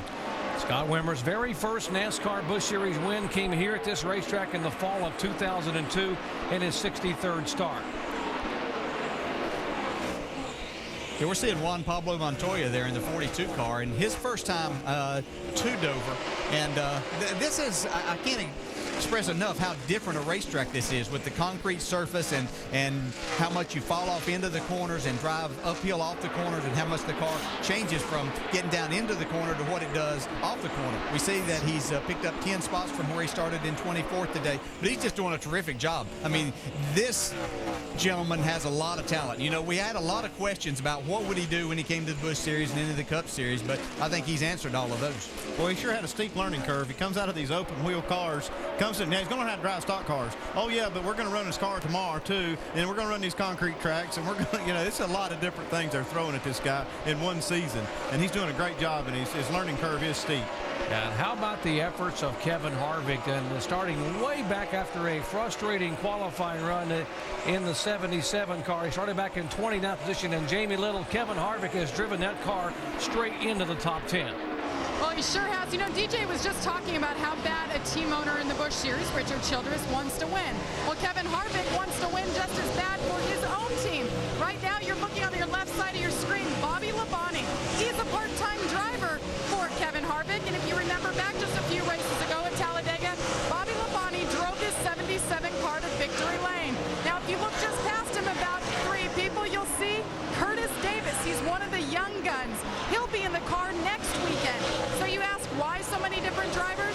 They're going for Owners Championship, and they're going for the learning curve. You have a veteran in Bobby Labonte, and you have a young rookie in Curtis Davis. But right now, the team owner, Kevin Harvick, making a forge to the front in 8th position. Doc? Thank you, Jamie. Kevin Harvick is now being shown in the 8th position, but who are they chasing? How about Carl Edwards, who's led 3 times for 93 laps? It's Edwards, Hamlin, Mears, Wimmer, and Casey Kane in the top 5. Back in just a moment. I'm Carl Edwards. I've had a chance to do some acting stuff. The biggest one was the 24 episode. I got to be Jim Hill, Director of Homeland Security. That's Jim Hill from Homeland. Jim Hill, Homeland Security. Show me your state. Kiefer Sutherland and John Cassar and the whole crew, everybody was really cool, and I was amazed at the production. She's little but strong. She's kind of wiry like a cat. Sorry we missed her. Sounds like my type. Mark Martin and I did a soap opera. That was pretty interesting. I can say that I've been on a soap opera longer than I've probably ever watched a soap opera. That was weird, you know, but it's really fun. And with the fame, Edwards treasures every opportunity to get in the car. Not too long ago, substitute teaching, placing ads and trades just to get noticed. Sure is now as we check out our Castrol GTX lap leaders after 156 laps. Doc, here's the bad news. The driver leading the most laps has failed to win 2 of the last 9 races at Dover. But it's going to take something today, guys. Anybody got anything for Carl Edwards here in the final 43 laps? Yeah, I think Scott Wimmer does. I know he's got some ground to make up here, but he's moved up into 3rd place. He's got one of the fastest cars. He's got the fastest car on the racetrack right now. So with the caution, if he can close back up to Carl, he's got something for him. Yeah, we've got a lot of cars out there struggling right now. As you look around the racetrack, there's just a lot of people that are having a difficult time keeping their cars off the wall and going in a straight line. Speaking of keeping it off the wall, Casey Kane is just driving it for all it's worth. In fact, maybe driving a little more than what he had for racetrack. Watch this just a couple of laps ago. Oh, yeah, he made some pretty good contact there. Just trying to get up there in that good groove, that I groove, and get some good momentum. Yeah, you know, he did a great job because that looked like that was going to be a lot harder than that. And I know that it's probably messed his car up as it was, but looked like he was really going to slam the wall. And he slowed down quite a bit from what he was running. We have caution on the track. There's some debris. We've seen the 0 car slowing down quite a bit. I don't know if he's lost something, but we have caution here, and it's just what these guys were looking for with 40 laps to go. Yeah, some debris on the racetrack, and now with 40 to go and a couple it's going to really be interesting, the roll with the dice on pit road. Some of the crew chiefs were hoping for a caution flag. They said we have 1 set of tires left. Others not so sure if they got some fresh rubber or maybe bolt some other tires back on. Yeah, they're going to have to come in and put something on. Even as good as Carl Edwards' car was right there, I'd say that he'll have to put tires on because we do know that there's some cars there that do have tires left. And, you know, you got the 21 car that Andy was talking about. He's moved himself up into 3rd place, and Casey Mears is up in 4th. 4th. So these guys have tires left, and it's going to be interesting to see what plays out. And remember, the 21 car has the Jeff Burton pit crew now down there, the Holiday Inn pit crew. That's done such a great job getting Burton on and off pit road so well early today before Jeff had that cut tire and lost a couple laps. So that could be a difference too here in what may be a final pit stop. Yeah, this is going to do it for them right here. If they can maintain or gain a spot or two, they can put them in the catbird seat to win. All right, Edwards the leader, Denny Hamlin second, Scott Wimmer, the 21 car, back in third position. Mears is fourth, Dave Blaney is fifth. Under this, the 6th caution flag of the day. And there are the crews poised and ready. They know what they've got to do. They've got to get Edwards on and off. Here is Kevin Harvick's bunch. They've got to get him on and off in less than 14 seconds. Can they do it? As we head down the pit road, and Mike Massaro. And Dave Blaney looking for his first top 10 finish since Phoenix 5 races ago. He'd like the car a little bit freer, so they're going to take a 4-tire change and 1 round out of the left rear. Jamie. Kevin Harvick comes in position 8. He said he needs just a little bit. He's a little tight off the corner, so make a small adjustment. You see Curtis Davis actually helping the crew out, guys, waiting for his chance next week. Dave. The green team pitting the black and white car, trying to keep Scott Wimmer in contention. He comes down pit road, giving up third position. No changes to this car. He's gone, Alan. Time to try and hold that track position and maybe hold on to the win for the 60. Here comes the 21. Scott Wimmer's team is going to get it done. 14.1 seconds. What a move by Richard Childress to put that crew down for Scott Wimmer. They just may have won him the race. What a great job. Denny Hamlin gains a spot. Wimmer gains a spot. We have got one heck of a race remaining when we come back to Dover, Delaware. Back at the Monster Mile, and Richard Childress Racing making the moves that wins races. And last year was total domination. A sweep at Dover in 2006. Burton winning this race in June. Boyer winning the race in September. Burton also took the Cup race. And last year, after winning this race for Jeff, both of his series clicked. He ran off 4 top 5s in his 9 remaining Busch races. But, Doc, we've seen Richard Childress certainly knows his way around this track. Yeah, no doubt about it, Susie. And in fact, the top 2 cars in this lead, Matt Kenseth and Marcus Ambrose, did not pit. They stayed on the racetrack.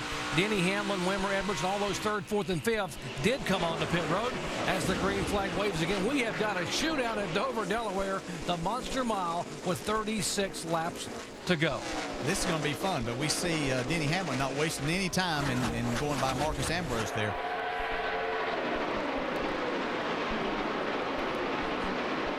Yeah, the 17 car is the car on the leader, Kenseth. Now Hamlin has gone by Ambrose. There's this leader 17 car. The 16 to Biff. Whoa, big trouble. Out of turn 4, big crash. Regan Smith involved. Here is the Rudeman in the Toyota. You all right, Regan? Get the toolbox to pit road. Get the toolbox. The 18 of Conway. Go to the garage, guys. Let's check it out. See what we got. So a half a dozen cars involved, and the caution will come out for the 7th time here on lap 165.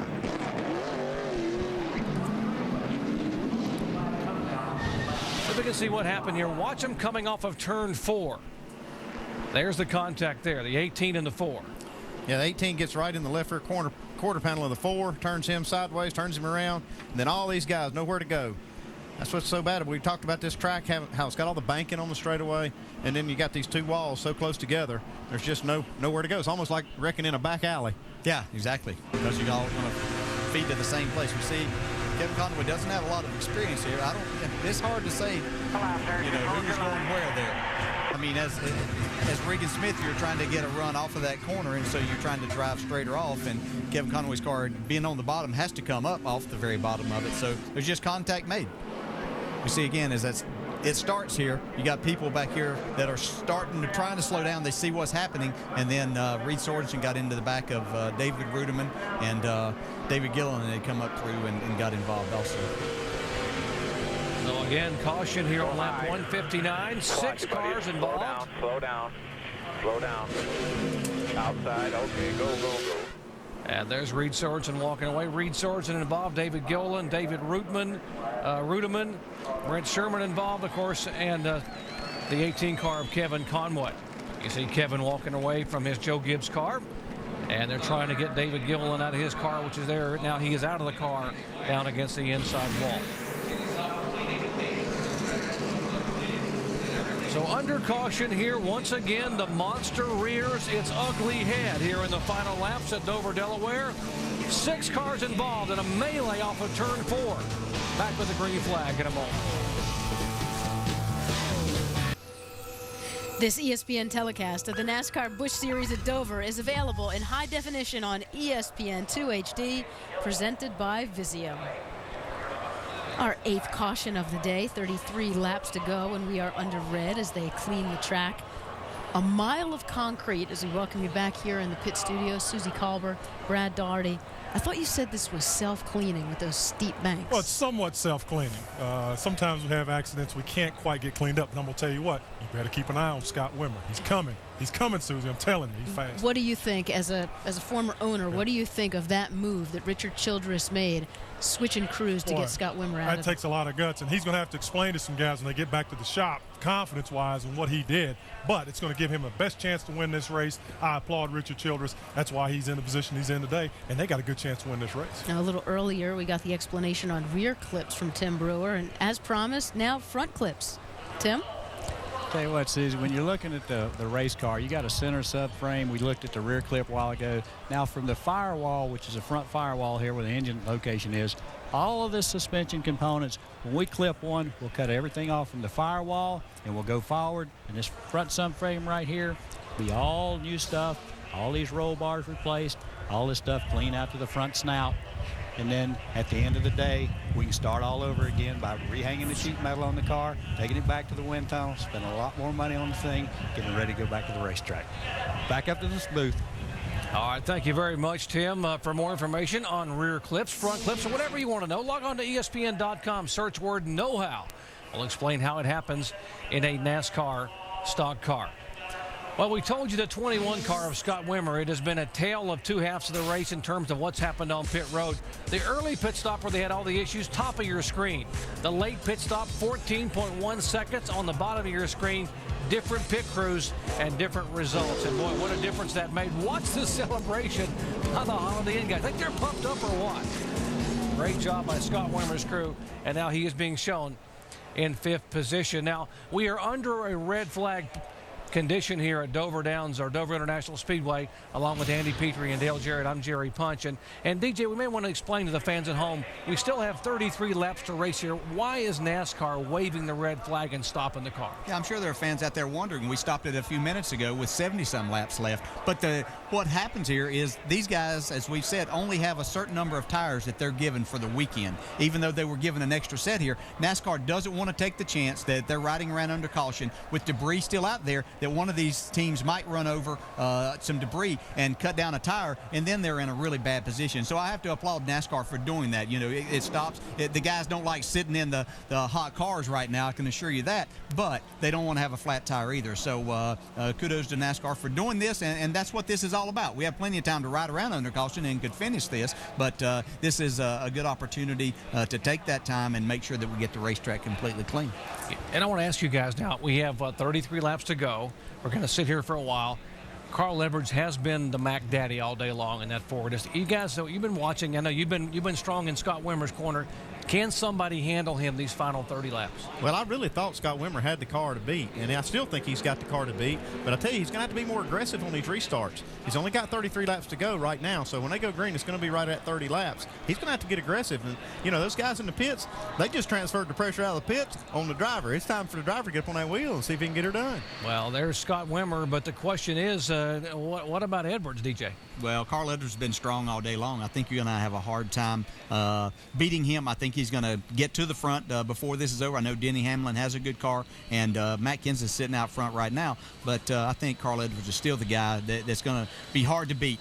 His car has been just flawless all day long. You know, they're making small air pressure and wedge adjustments, and when you have a car that good, you want to take advantage of those days. And Scott Wimmer's car, I've been on his side too. He's been awful good all day. His car's been better in the longer run, so it might not be what he needs to. You know, that might be because maybe they're running lower air pressure, and his car won't get going on the restarts quite as good as Carl and Denny Hamlin. So I don't know that we have enough laps left for him to make that move. Yeah, with more on Carl Edwards, let's check in with the man who's been in his pits all day long, Alan Bestwick. You know, Doc, I love when we can eavesdrop on these guys' radios, and sometimes we get that little crystalline look right into what the guy's thinking. Just before the last restart, after his team lost a couple of spots on the pit stop, Carl Edwards talking to his spotter and his crew chief about what he was thinking. Just, I don't know if you're near the 21 and the 20, but got a pretty good car, and I mean business. Before, they got spotters, scanners, they heard you. Carl's crew chief, Pierre Cattell, responding. Carl passing the word up to his spotter, Jason Edleski. If you're near the spotters of the 20 and the 21, I got a good car. Tell them I mean business. I love it. All right, that's the kind of communication you hear. We'll get our crew chief, Andy Petrie's take on what he heard a moment ago when we come back as we get set to go green once again at Dover in a moment. Well, the 2007 NHRA season is a third of the way through, and the points races are hot as ever. This weekend, Topeka and the 19th annual O'Reilly Summer Nationals. Qualifying is coming up following our race today. Then catch the final Sunday at 4 p.m. Eastern Time. The Powerade Drag Racing Series only on ESPN2 and ESPN2 HD. And let's check in the garage where Mike and some of the others have caught up with some of the drivers involved in our latest caution flag. And Doc, lots of front end damage to the 4 car. They've already replaced the radiator. They cut off the nose, and Regan Smith sits inside the car. Regan, what happened? Just felt like I got clipped by a lap car there coming off the turn 4. You know, it's disappointing. We're probably going to end up somewhere around 7th or 8th, something like that. Just weren't quite as strong as what we have been the past couple weeks, but these guys will get the Denver Road Chevy back out there, and we'll keep hammering away trying to get some more points. But you know, just wish we would have got a little more respect than that coming off the 4. Tough break for Regan Smith. Finished in the top 5 a week ago in Charlotte and was really hoping to build some momentum. Jamie? Well, Mike, 2 other drivers that were involved in that as well. Reed Sorensen, 6 DNF this season, but you still have a smile on your face. Reed, what in the world happened, and how are you going to turn this lug around? I'm not sure what happened. You have to ask a couple cars in front of me. I'm not sure. It looks like they just got together and we got collected in it, but it's not a big deal. I mean, this is just kind of the bad luck we've been having. We're on the lead lap. We're doing the best we could and could have got a top 15 out of it, but a couple guys got together. It's easy to do here, and we'll just get ready for tomorrow. You had a little stuffed animal riding on board with them. Guys thought that luck was going to turn around, but not so much. Now to my right, David Gilliland. David, what happened from your perspective? It looked like the 18 and another car got together, and you know, just it was on a restart there and got you know, sideways, and I thought I had him cleared, and then someone ran into me. So I mean, it all happened so fast. Just a shame. Our free credit report .com Ford Fusion wasn't as good as we'd like to say. We're just kind of trying to bring home a good finish, but too bad. You hate to end the day this way, but it's all part of racing. This kind of heat this late in the race, how hard is it for you guys? It's not bad. You know, I mean, in the car we got cool boxes, you know, for our helmets and stuff. It ain't bad. All right, guys, that's David Gilliland. Good news is everybody checks out okay. All right, getting set for the restart here. We've had 7 caution flags, and that last one involving 6 cars. The question is, Kenseth, who did not get tires, can he hang on for how many laps? And Denny Hamlin is there in the 20 car. Edwards has been the car to beat today. And, of course, everyone's thinking about Wimmer back in 5th spot, back to the right of your screen in that 21 car. Pace car pulls away. We're set for what should be a shootout here at Dover, Delaware. Let's listen in as we go full throttle. All right, bud, be ready. Just be careful with him. Be ready. Green, green. Green, green, green, green, green flag, green flag. After the McDonald's car, the 35 or 2 car, see one back inside. Clear high. Clear low, clear low. Some outside.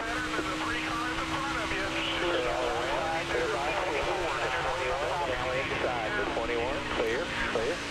Clear. Outside the 21. 77, just ran all over, boys. Greg Biffle spins out of turn 4. He had just gotten one of his laps back as a lucky dog, and now the 2-time winner at Dover spins around to bring out the 8th caution flag. You're trying to get her going. I'm not sure how this works. And he gets it right in and heads back. None the worse for wear, but he will bring out the yellow hanky for the 8th time today. I think we heard his crew chief say get it going and not sure how this works, but you can't bring out the caution and get the lucky dogs. I can tell him that much. You can't. He won't be able to get that. Greg had just been in the pits and gotten tires, and he didn't move quite as fast as Kevin Harvick did getting back to the throttle in that corner. Now, he was the only car one lap down. Yeah, if he hadn't been involved in the caution, he would have been in line for the lucky dog. you can't bring it out. Yeah, you can't. But the rule says yes, you just can't bring it out and take advantage of it. Details, guys. Come on. Yeah. And I'm sure he would argue that, well, Kevin Harvick ran into me. That's what brought it out. I didn't really bring it out, but it was brought out because of his spin. Well, I'll always be the lucky dog because I didn't cause it. I got spun out. All right, Kevin Harvick into the back of Greg Biffle. Caution number 8 here at Dover, Delaware. We'll come back hopefully with a green flag in just a moment. You know the day destroys the night. Perfect timing. We go back to green flag racing. 25 laps to go. Matt Kenseth trying to hold him off, but he's got some hungry drivers. Here goes the 60 car. Looking to the outside now, will fall back in behind Denny Hamlin for second spot. Yeah, we heard Carl Edwards say he's got a fast car and he's not afraid to use it.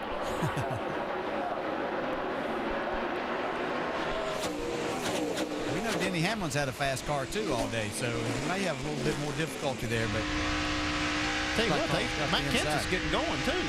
It's going to be hard for them to catch him. You know, he's got a lot of laps on his tires. He hasn't been in the pit since like lap 118. Yeah, his tires are 43 laps older. Here is the change for second spot as Carl Edwards goes by. Denny Hamlin for second spot.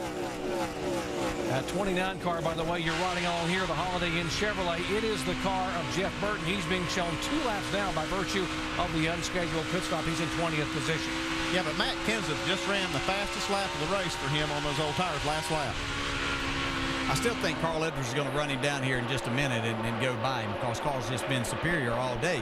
I've been wrong once or twice already today, so I could be wrong again. But he just has such a fast car. But Matt's car, he just didn't look that good back in the back or when he was in 10th and 12th spot all day. But he's doing a great job with it out front. You can see him working the steering wheel, so he's getting everything out of it that he can. Yeah, he's going to have his hands full here in just a few laps with Carl Edwards because he's catching it for sure. That last lap, Carl Edwards was actually 0.2 of a second quicker than Kenseth once he got around Hamlin. So Edwards is on the move. He's on the hunt. And how about Marcus Ambrose, the rookie driver, the 59 car? What an effort trying to hold off Scott Wimmer, the former winner here, as they are battling for 4th position. Let's check in with Dave. And Doc, right before that green, Scott Wimmer's crew brokered deals with lap cars as we have a crash on the backstretch. That's Jason Keller, who was having such a great run, running in 13th, spinning around. But they brokered deals with lap cars. Scott said the problem I'm going to have is with that 59. He's running awful good, and I'm having a hard time. I think I'll have a hard time getting around him.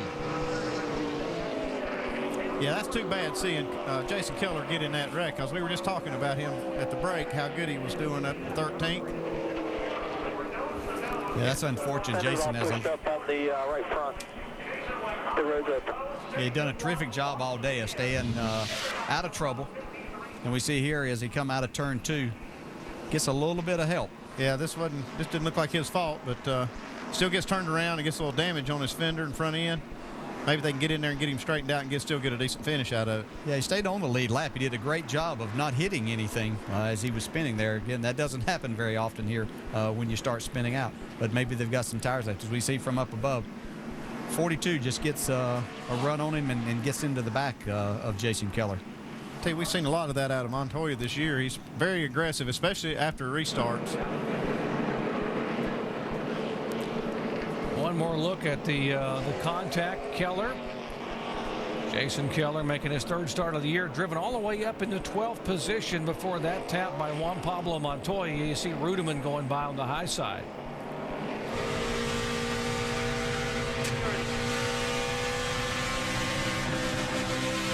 Clear by 5. All clear. Keep digging, baby. Good job.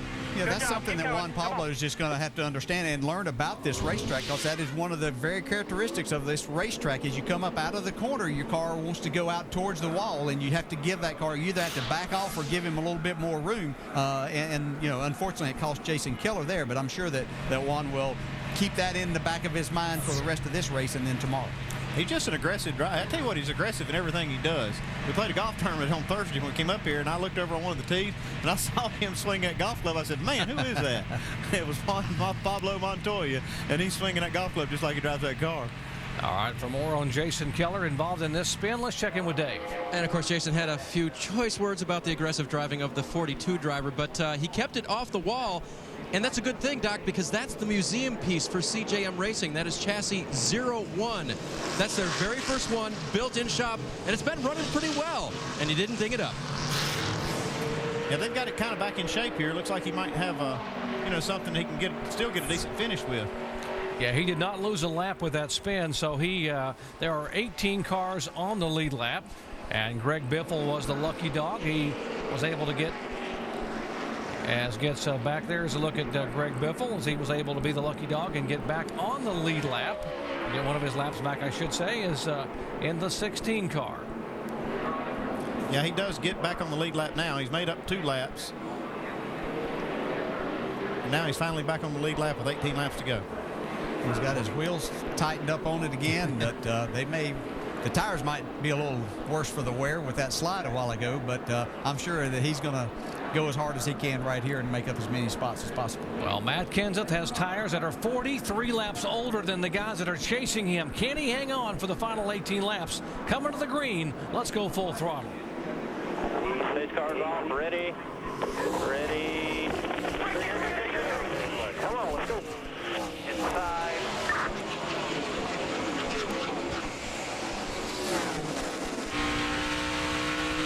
Another one outside. Still there. Clear all around. Still there. 60 outside. Clear. All right, let's go get him. Jeff Burton is 2 laps down, but he's racing like he's trying to get the win. He's trying to get a lap back. He was right alongside Kenseth, couldn't hang on the inside, and now Kenseth is right there now trying to fend off Carl Edwards. Yeah, he gave it all he had right there, trying to get that one of those laps back. He's been fighting all day long trying to get those back. He'll probably move over and let these guys race for the win now. Yeah, that's just an experienced driver there, doing everything that he can, but not impeding those guys in the front at all. As we see Carl Edwards doing everything that he can to try to get Matt Kenseth. Looks like Matt having a hard time keeping his car down right in the center of the corner, but he gets a really good run up off the corner. There's two teammates going after it right here. Just getting ready to remind you, these are Roush Fenway drivers. And a little bit of a bobble for Kenseth on the inside. Here comes Hamlin up high on the outside. They are 3 wide at Dover Downs, and that will not work for long, guys. Wow, I'll tell you what, it sure was fun. Fun for us. Inside again, onboard camera. Dish Network on board for Carl Edwards. Up to the door. Can he hang on entering the corner? Well, he's not laying over for sure. He's racing him hard. And he's going to have to get him cleared right here coming out of 4. And he is able to do that, just barely. But Matt Kenseth's coming back on the outside. Kenseth trying, can he drive it deep in the corner? Edwards moves up the middle of the racetrack. Kenseth on the high groove. Well, he did a smart thing there as a driver. He let his car drift up a little bit, and that made Matt go and use a little more racetrack up towards the top in the center of the corner, and that got Carl just the room that he needed to get himself a little breathing room here, and I think they'll have a hard time catching him now. Well, here comes that 21 car, too. I saw him show up in the picture. Scott Wimmer in the 21. You see the 59 being passed by Mears. That is for 5th position. The 10th is Dave Blaney. That is 7th. The 24th now is in the 5th spot. As you look back at the front of the Marcus Ambrose car number 59 in 5th. And behind him is Dave Blaney. You know, we know Carl Edwards has done a great job, and we expect that from him. But Marcus Ambrose just done a fantastic job. As we go looking 3 wide again, this is incredible racing. You guys said Scott Wimmer might have something left, and he's trying to mosey toward the front as he goes around Kenseth. Yeah, his problem is his car just doesn't get going on the restart, and that gets him behind a little bit, as we can see now. You know, he may get Denny Hamlin for second here, but he's just going to run out of time. But we have a caution, so he might not be out of time. He may not. May have something for him still. Well, that'll make it an even 2 handfuls of cautions today. 10th caution of the afternoon with 10 laps to go. And that should set up quite a shootout here at Dover, Delaware.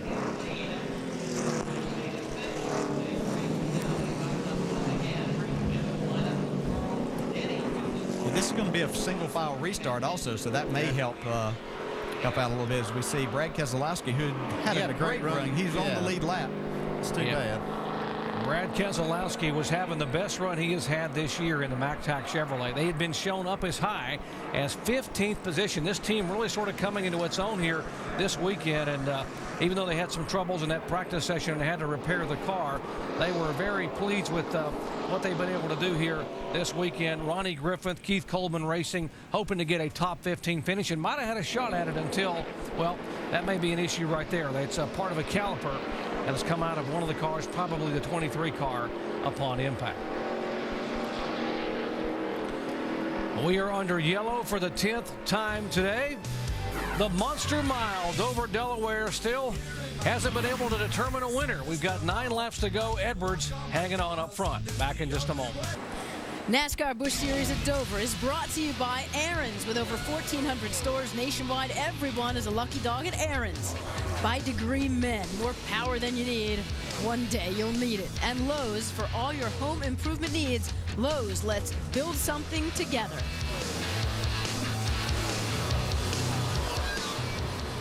Back inside the pit studio should be the final restart. 10 cautions, 2 red flags. That's the first time that's happened all season, but not a big surprise when we're talking about the Monster Mile. This is true, but we go to a single file restart right now, so it's going to be interesting. Marcus Ambrose has had a great day in the top 10 these last 50 laps or so, but Carl Edwards out front has a great race car. My man Scott Wimmer's coming. Hopefully he can get a jump on this restart, get past Denny Hamlin, and get up and get in front. How about Carl Edwards? Ran into the wall in qualifying. He's flying, man. He's got a fast hot rod, and so he's going to be tough to catch. But we've picked Scott Wimmer all day long. He's very quick. Let's see what he can do at the end of the race. I don't know.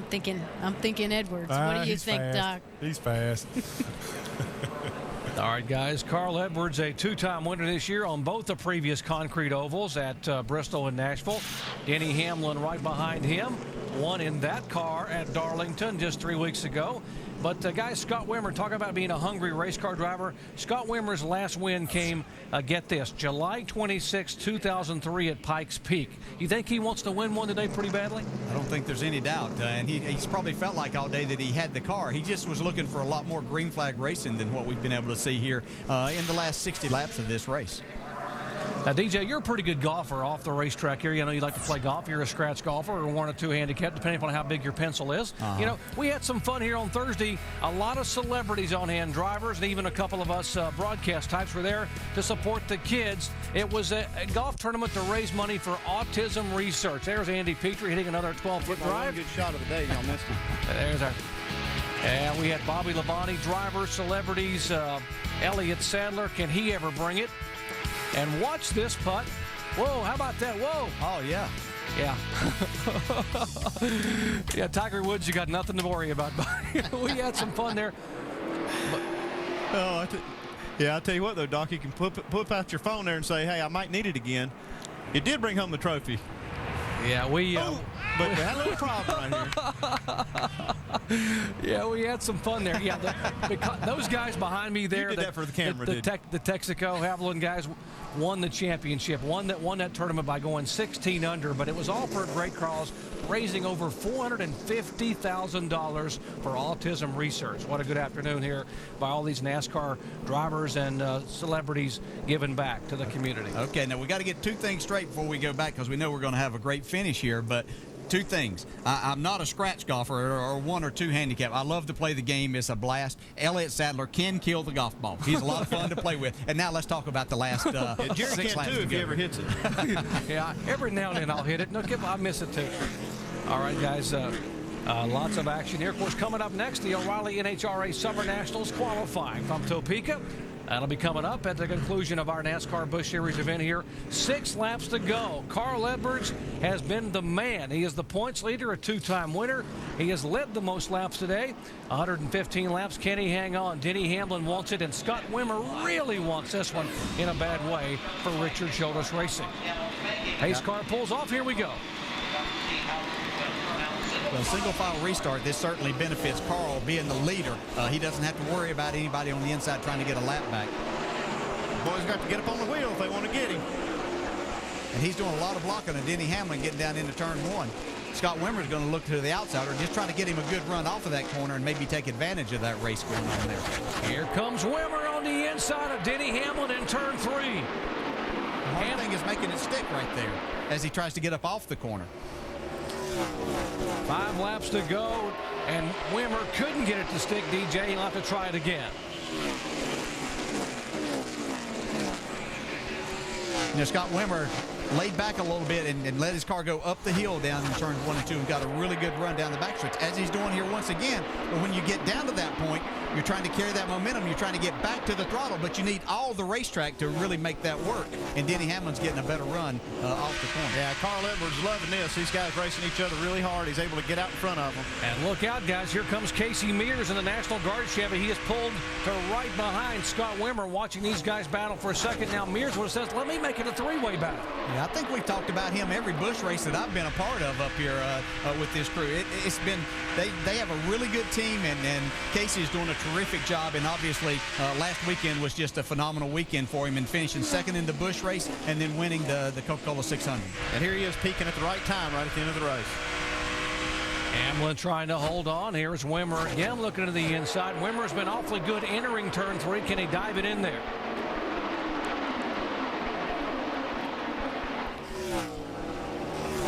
Picks the throttle back up, and again, Denny Hamlin holds that high line. White flag. Yeah, Scott Wimmer's going to give it one more try here, and he might hold the throttle down a little bit longer this time. But we've got caution. Final lap, white flag has already been waving, so it will come down to the checkered flag as the caution is out.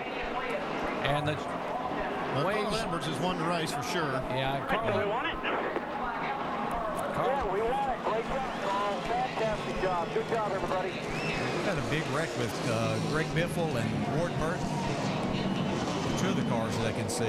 Yeah, once the white flag waves, they freeze the field, and so they come down, and Carl Edwards picks up his 3rd win of 2007 in a rather dominating fashion, leading 121 laps.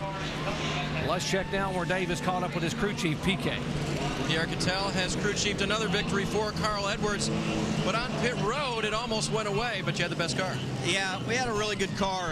The Dis Network Ford was just had it going on today. The guys had a little bit of a hiccup on that last stop on the right side, and Carl made it up. How did you guys get the car so right for today? Was it great all weekend in practice? Yeah, we were really happy with the car. We unloaded pretty good with it and ran that first practice. It was just kind of tweaked on a little bit here and there, and got it pretty good. Theirs to lose. They didn't do it. They won. Pierre Cattell, Carl Edwards, victors here at Dover. Carl Edwards picking up his 3rd win of the year. Let's show you this crash. It was here in the final laps down in turn 1. The 16 car, Biffle, goes around. And there's Greg getting out after a pretty hard lick here. It has not been the kind of day he will want to remember after losing 2 laps for a cut tire. But there is the points leader and winner here at Dover International Speedway, Carl Edwards, and he takes the backflip. His signature flip, and the crowd certainly does approve of the big smile from Carl Edwards. I thought 100% on the concrete tracks. Yeah, I thought maybe with the banking there, he might do a double. He had a little bit of help with that banking. Yeah, great job today. Just a dominating car, a dominant car all day long, and obviously he did a terrific job. Yeah, he made it count. He said he had a good car, and he made it count. All right, let's check in where Jamie is caught up with Denny Hamlin. What a hard-fought battle there. Denny Hamlin was the pole sitter, 3rd pole of the year. Denny, you're smiling now. Take us through some of those battles, especially with Carl Edwards in the last pass. Yeah, it's fun. When you can battle like that and know the guys around you that you're racing are going to drive you clean, it's a great feeling. The whole Rockwell Automation team did a great job in the pit area. Give me the track position to do it, but just didn't have the car today. 3 wide on a 1-mile oval, guys. Unbelievable, Doc. Great job. And speaking of great jobs, we want to say thank you to our buddy Dale Jarrett, who's been subbing for Rusty Wallace while Rusty's been up in Indianapolis doing some open wheel work. And we'll have Rusty coming back next week at Nashville, Tennessee. DJ, you'll be back in a few weeks, but great job, and thanks for coming in and subbing as an announcer while you're still a full-time driver in that Toyota. Well, thanks for having me here. I've had a blast. This is just a great opportunity to look at the races from a different perspective, and I've enjoyed it. Thanks, Rusty, for taking a little bit of time off, and he did a great job. I watched a lot of Indy stuff, and he did a great job, and so be looking forward forward to watching him come back. But I will be back in a few weeks, so I enjoyed doing this. It's great to be able to have this happen on Saturdays and working with you guys. Well, he starts 22nd tomorrow in the UPS Toyota, and good to have DJ with us. We get our buddy Rusty coming back in Nashville next week. And speaking of next week, the action continues. We return to Tennessee for the NASCAR Busch Series at Nashville. Of course, that should be a great one as we get the green flag at 6:30 Eastern Time next Saturday evening. Let's check in. I think where Mike is caught up with another good finishing driver today. And Scott Wimmer all smiles. Third place, his best finish of the year. But the question is, did you get everything you could? Well, we did. We were really good on the long runs, and we definitely didn't need those little short runs at the end. But last run in AutoZone car to come home third, we had, I think, a good shot of winning it. But excited. Not bad for a part-time driver. So I like racing, and I get to go 5 straight now, so maybe we'll get a win there. That's right, now, and he gets to go to Nashville next week, which is the site of his previous best, the 7th place finish when we were there earlier in the year. Alan? Here he comes.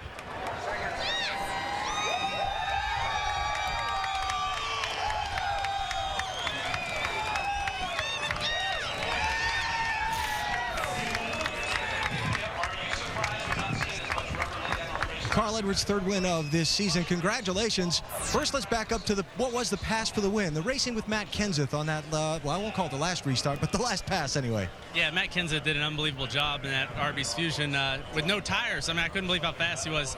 He's one of the greatest drivers there is. So it was really awesome to get to race with him. And Rich Woodland helped us spot Bobby Hudson and Jason Hidletsky couldn't be here, and he said 3 wide, and I thought, man, this might not turn out all right, but thanks to Dish Network, Office Depot, Coca-Cola, the sailors on the USS Enterprise, thanks for having us this week, and Back 40 Records, everybody, to win at Dover is a driver's dream. You've had a great car. I know you love this racetrack, but you had to race really hard at the end. The last restart with Denny Hamlin, he was pressuring you hard. What were you thinking? Denny's real good at restarts, and I was having trouble with mine. And I'm just glad he didn't wreck me. He could have really, worked me over there. We had such a great car. It was nice of him to give me a little bit of space, but he did a great job. It was just a fun race. I mean, that was a blast. And my pit crew did awesome, except for that last stop. We had a little bit of trouble, but we're all in this together. We win together, we lose together, and it worked out today. Congratulations. Thank you so much. Carl Edwards, winner today here at Dover. Carl Edwards, third win of the year. Guys, some final thoughts about the race we saw here at Dover International Speedway today? Well, I'll tell you what, these other guys, they threw everything they had at Carl Edwards trying to beat him. Richard Childress threw 2 pit crews at him. These guys threw everything they could on these restarts, and they just couldn't beat him. They went 3 wide later to try to make him get out of the throttle, and he couldn't even make him get out of the throttle then. So congratulations to Carl. A terrific race once again here at Dover, as we always see.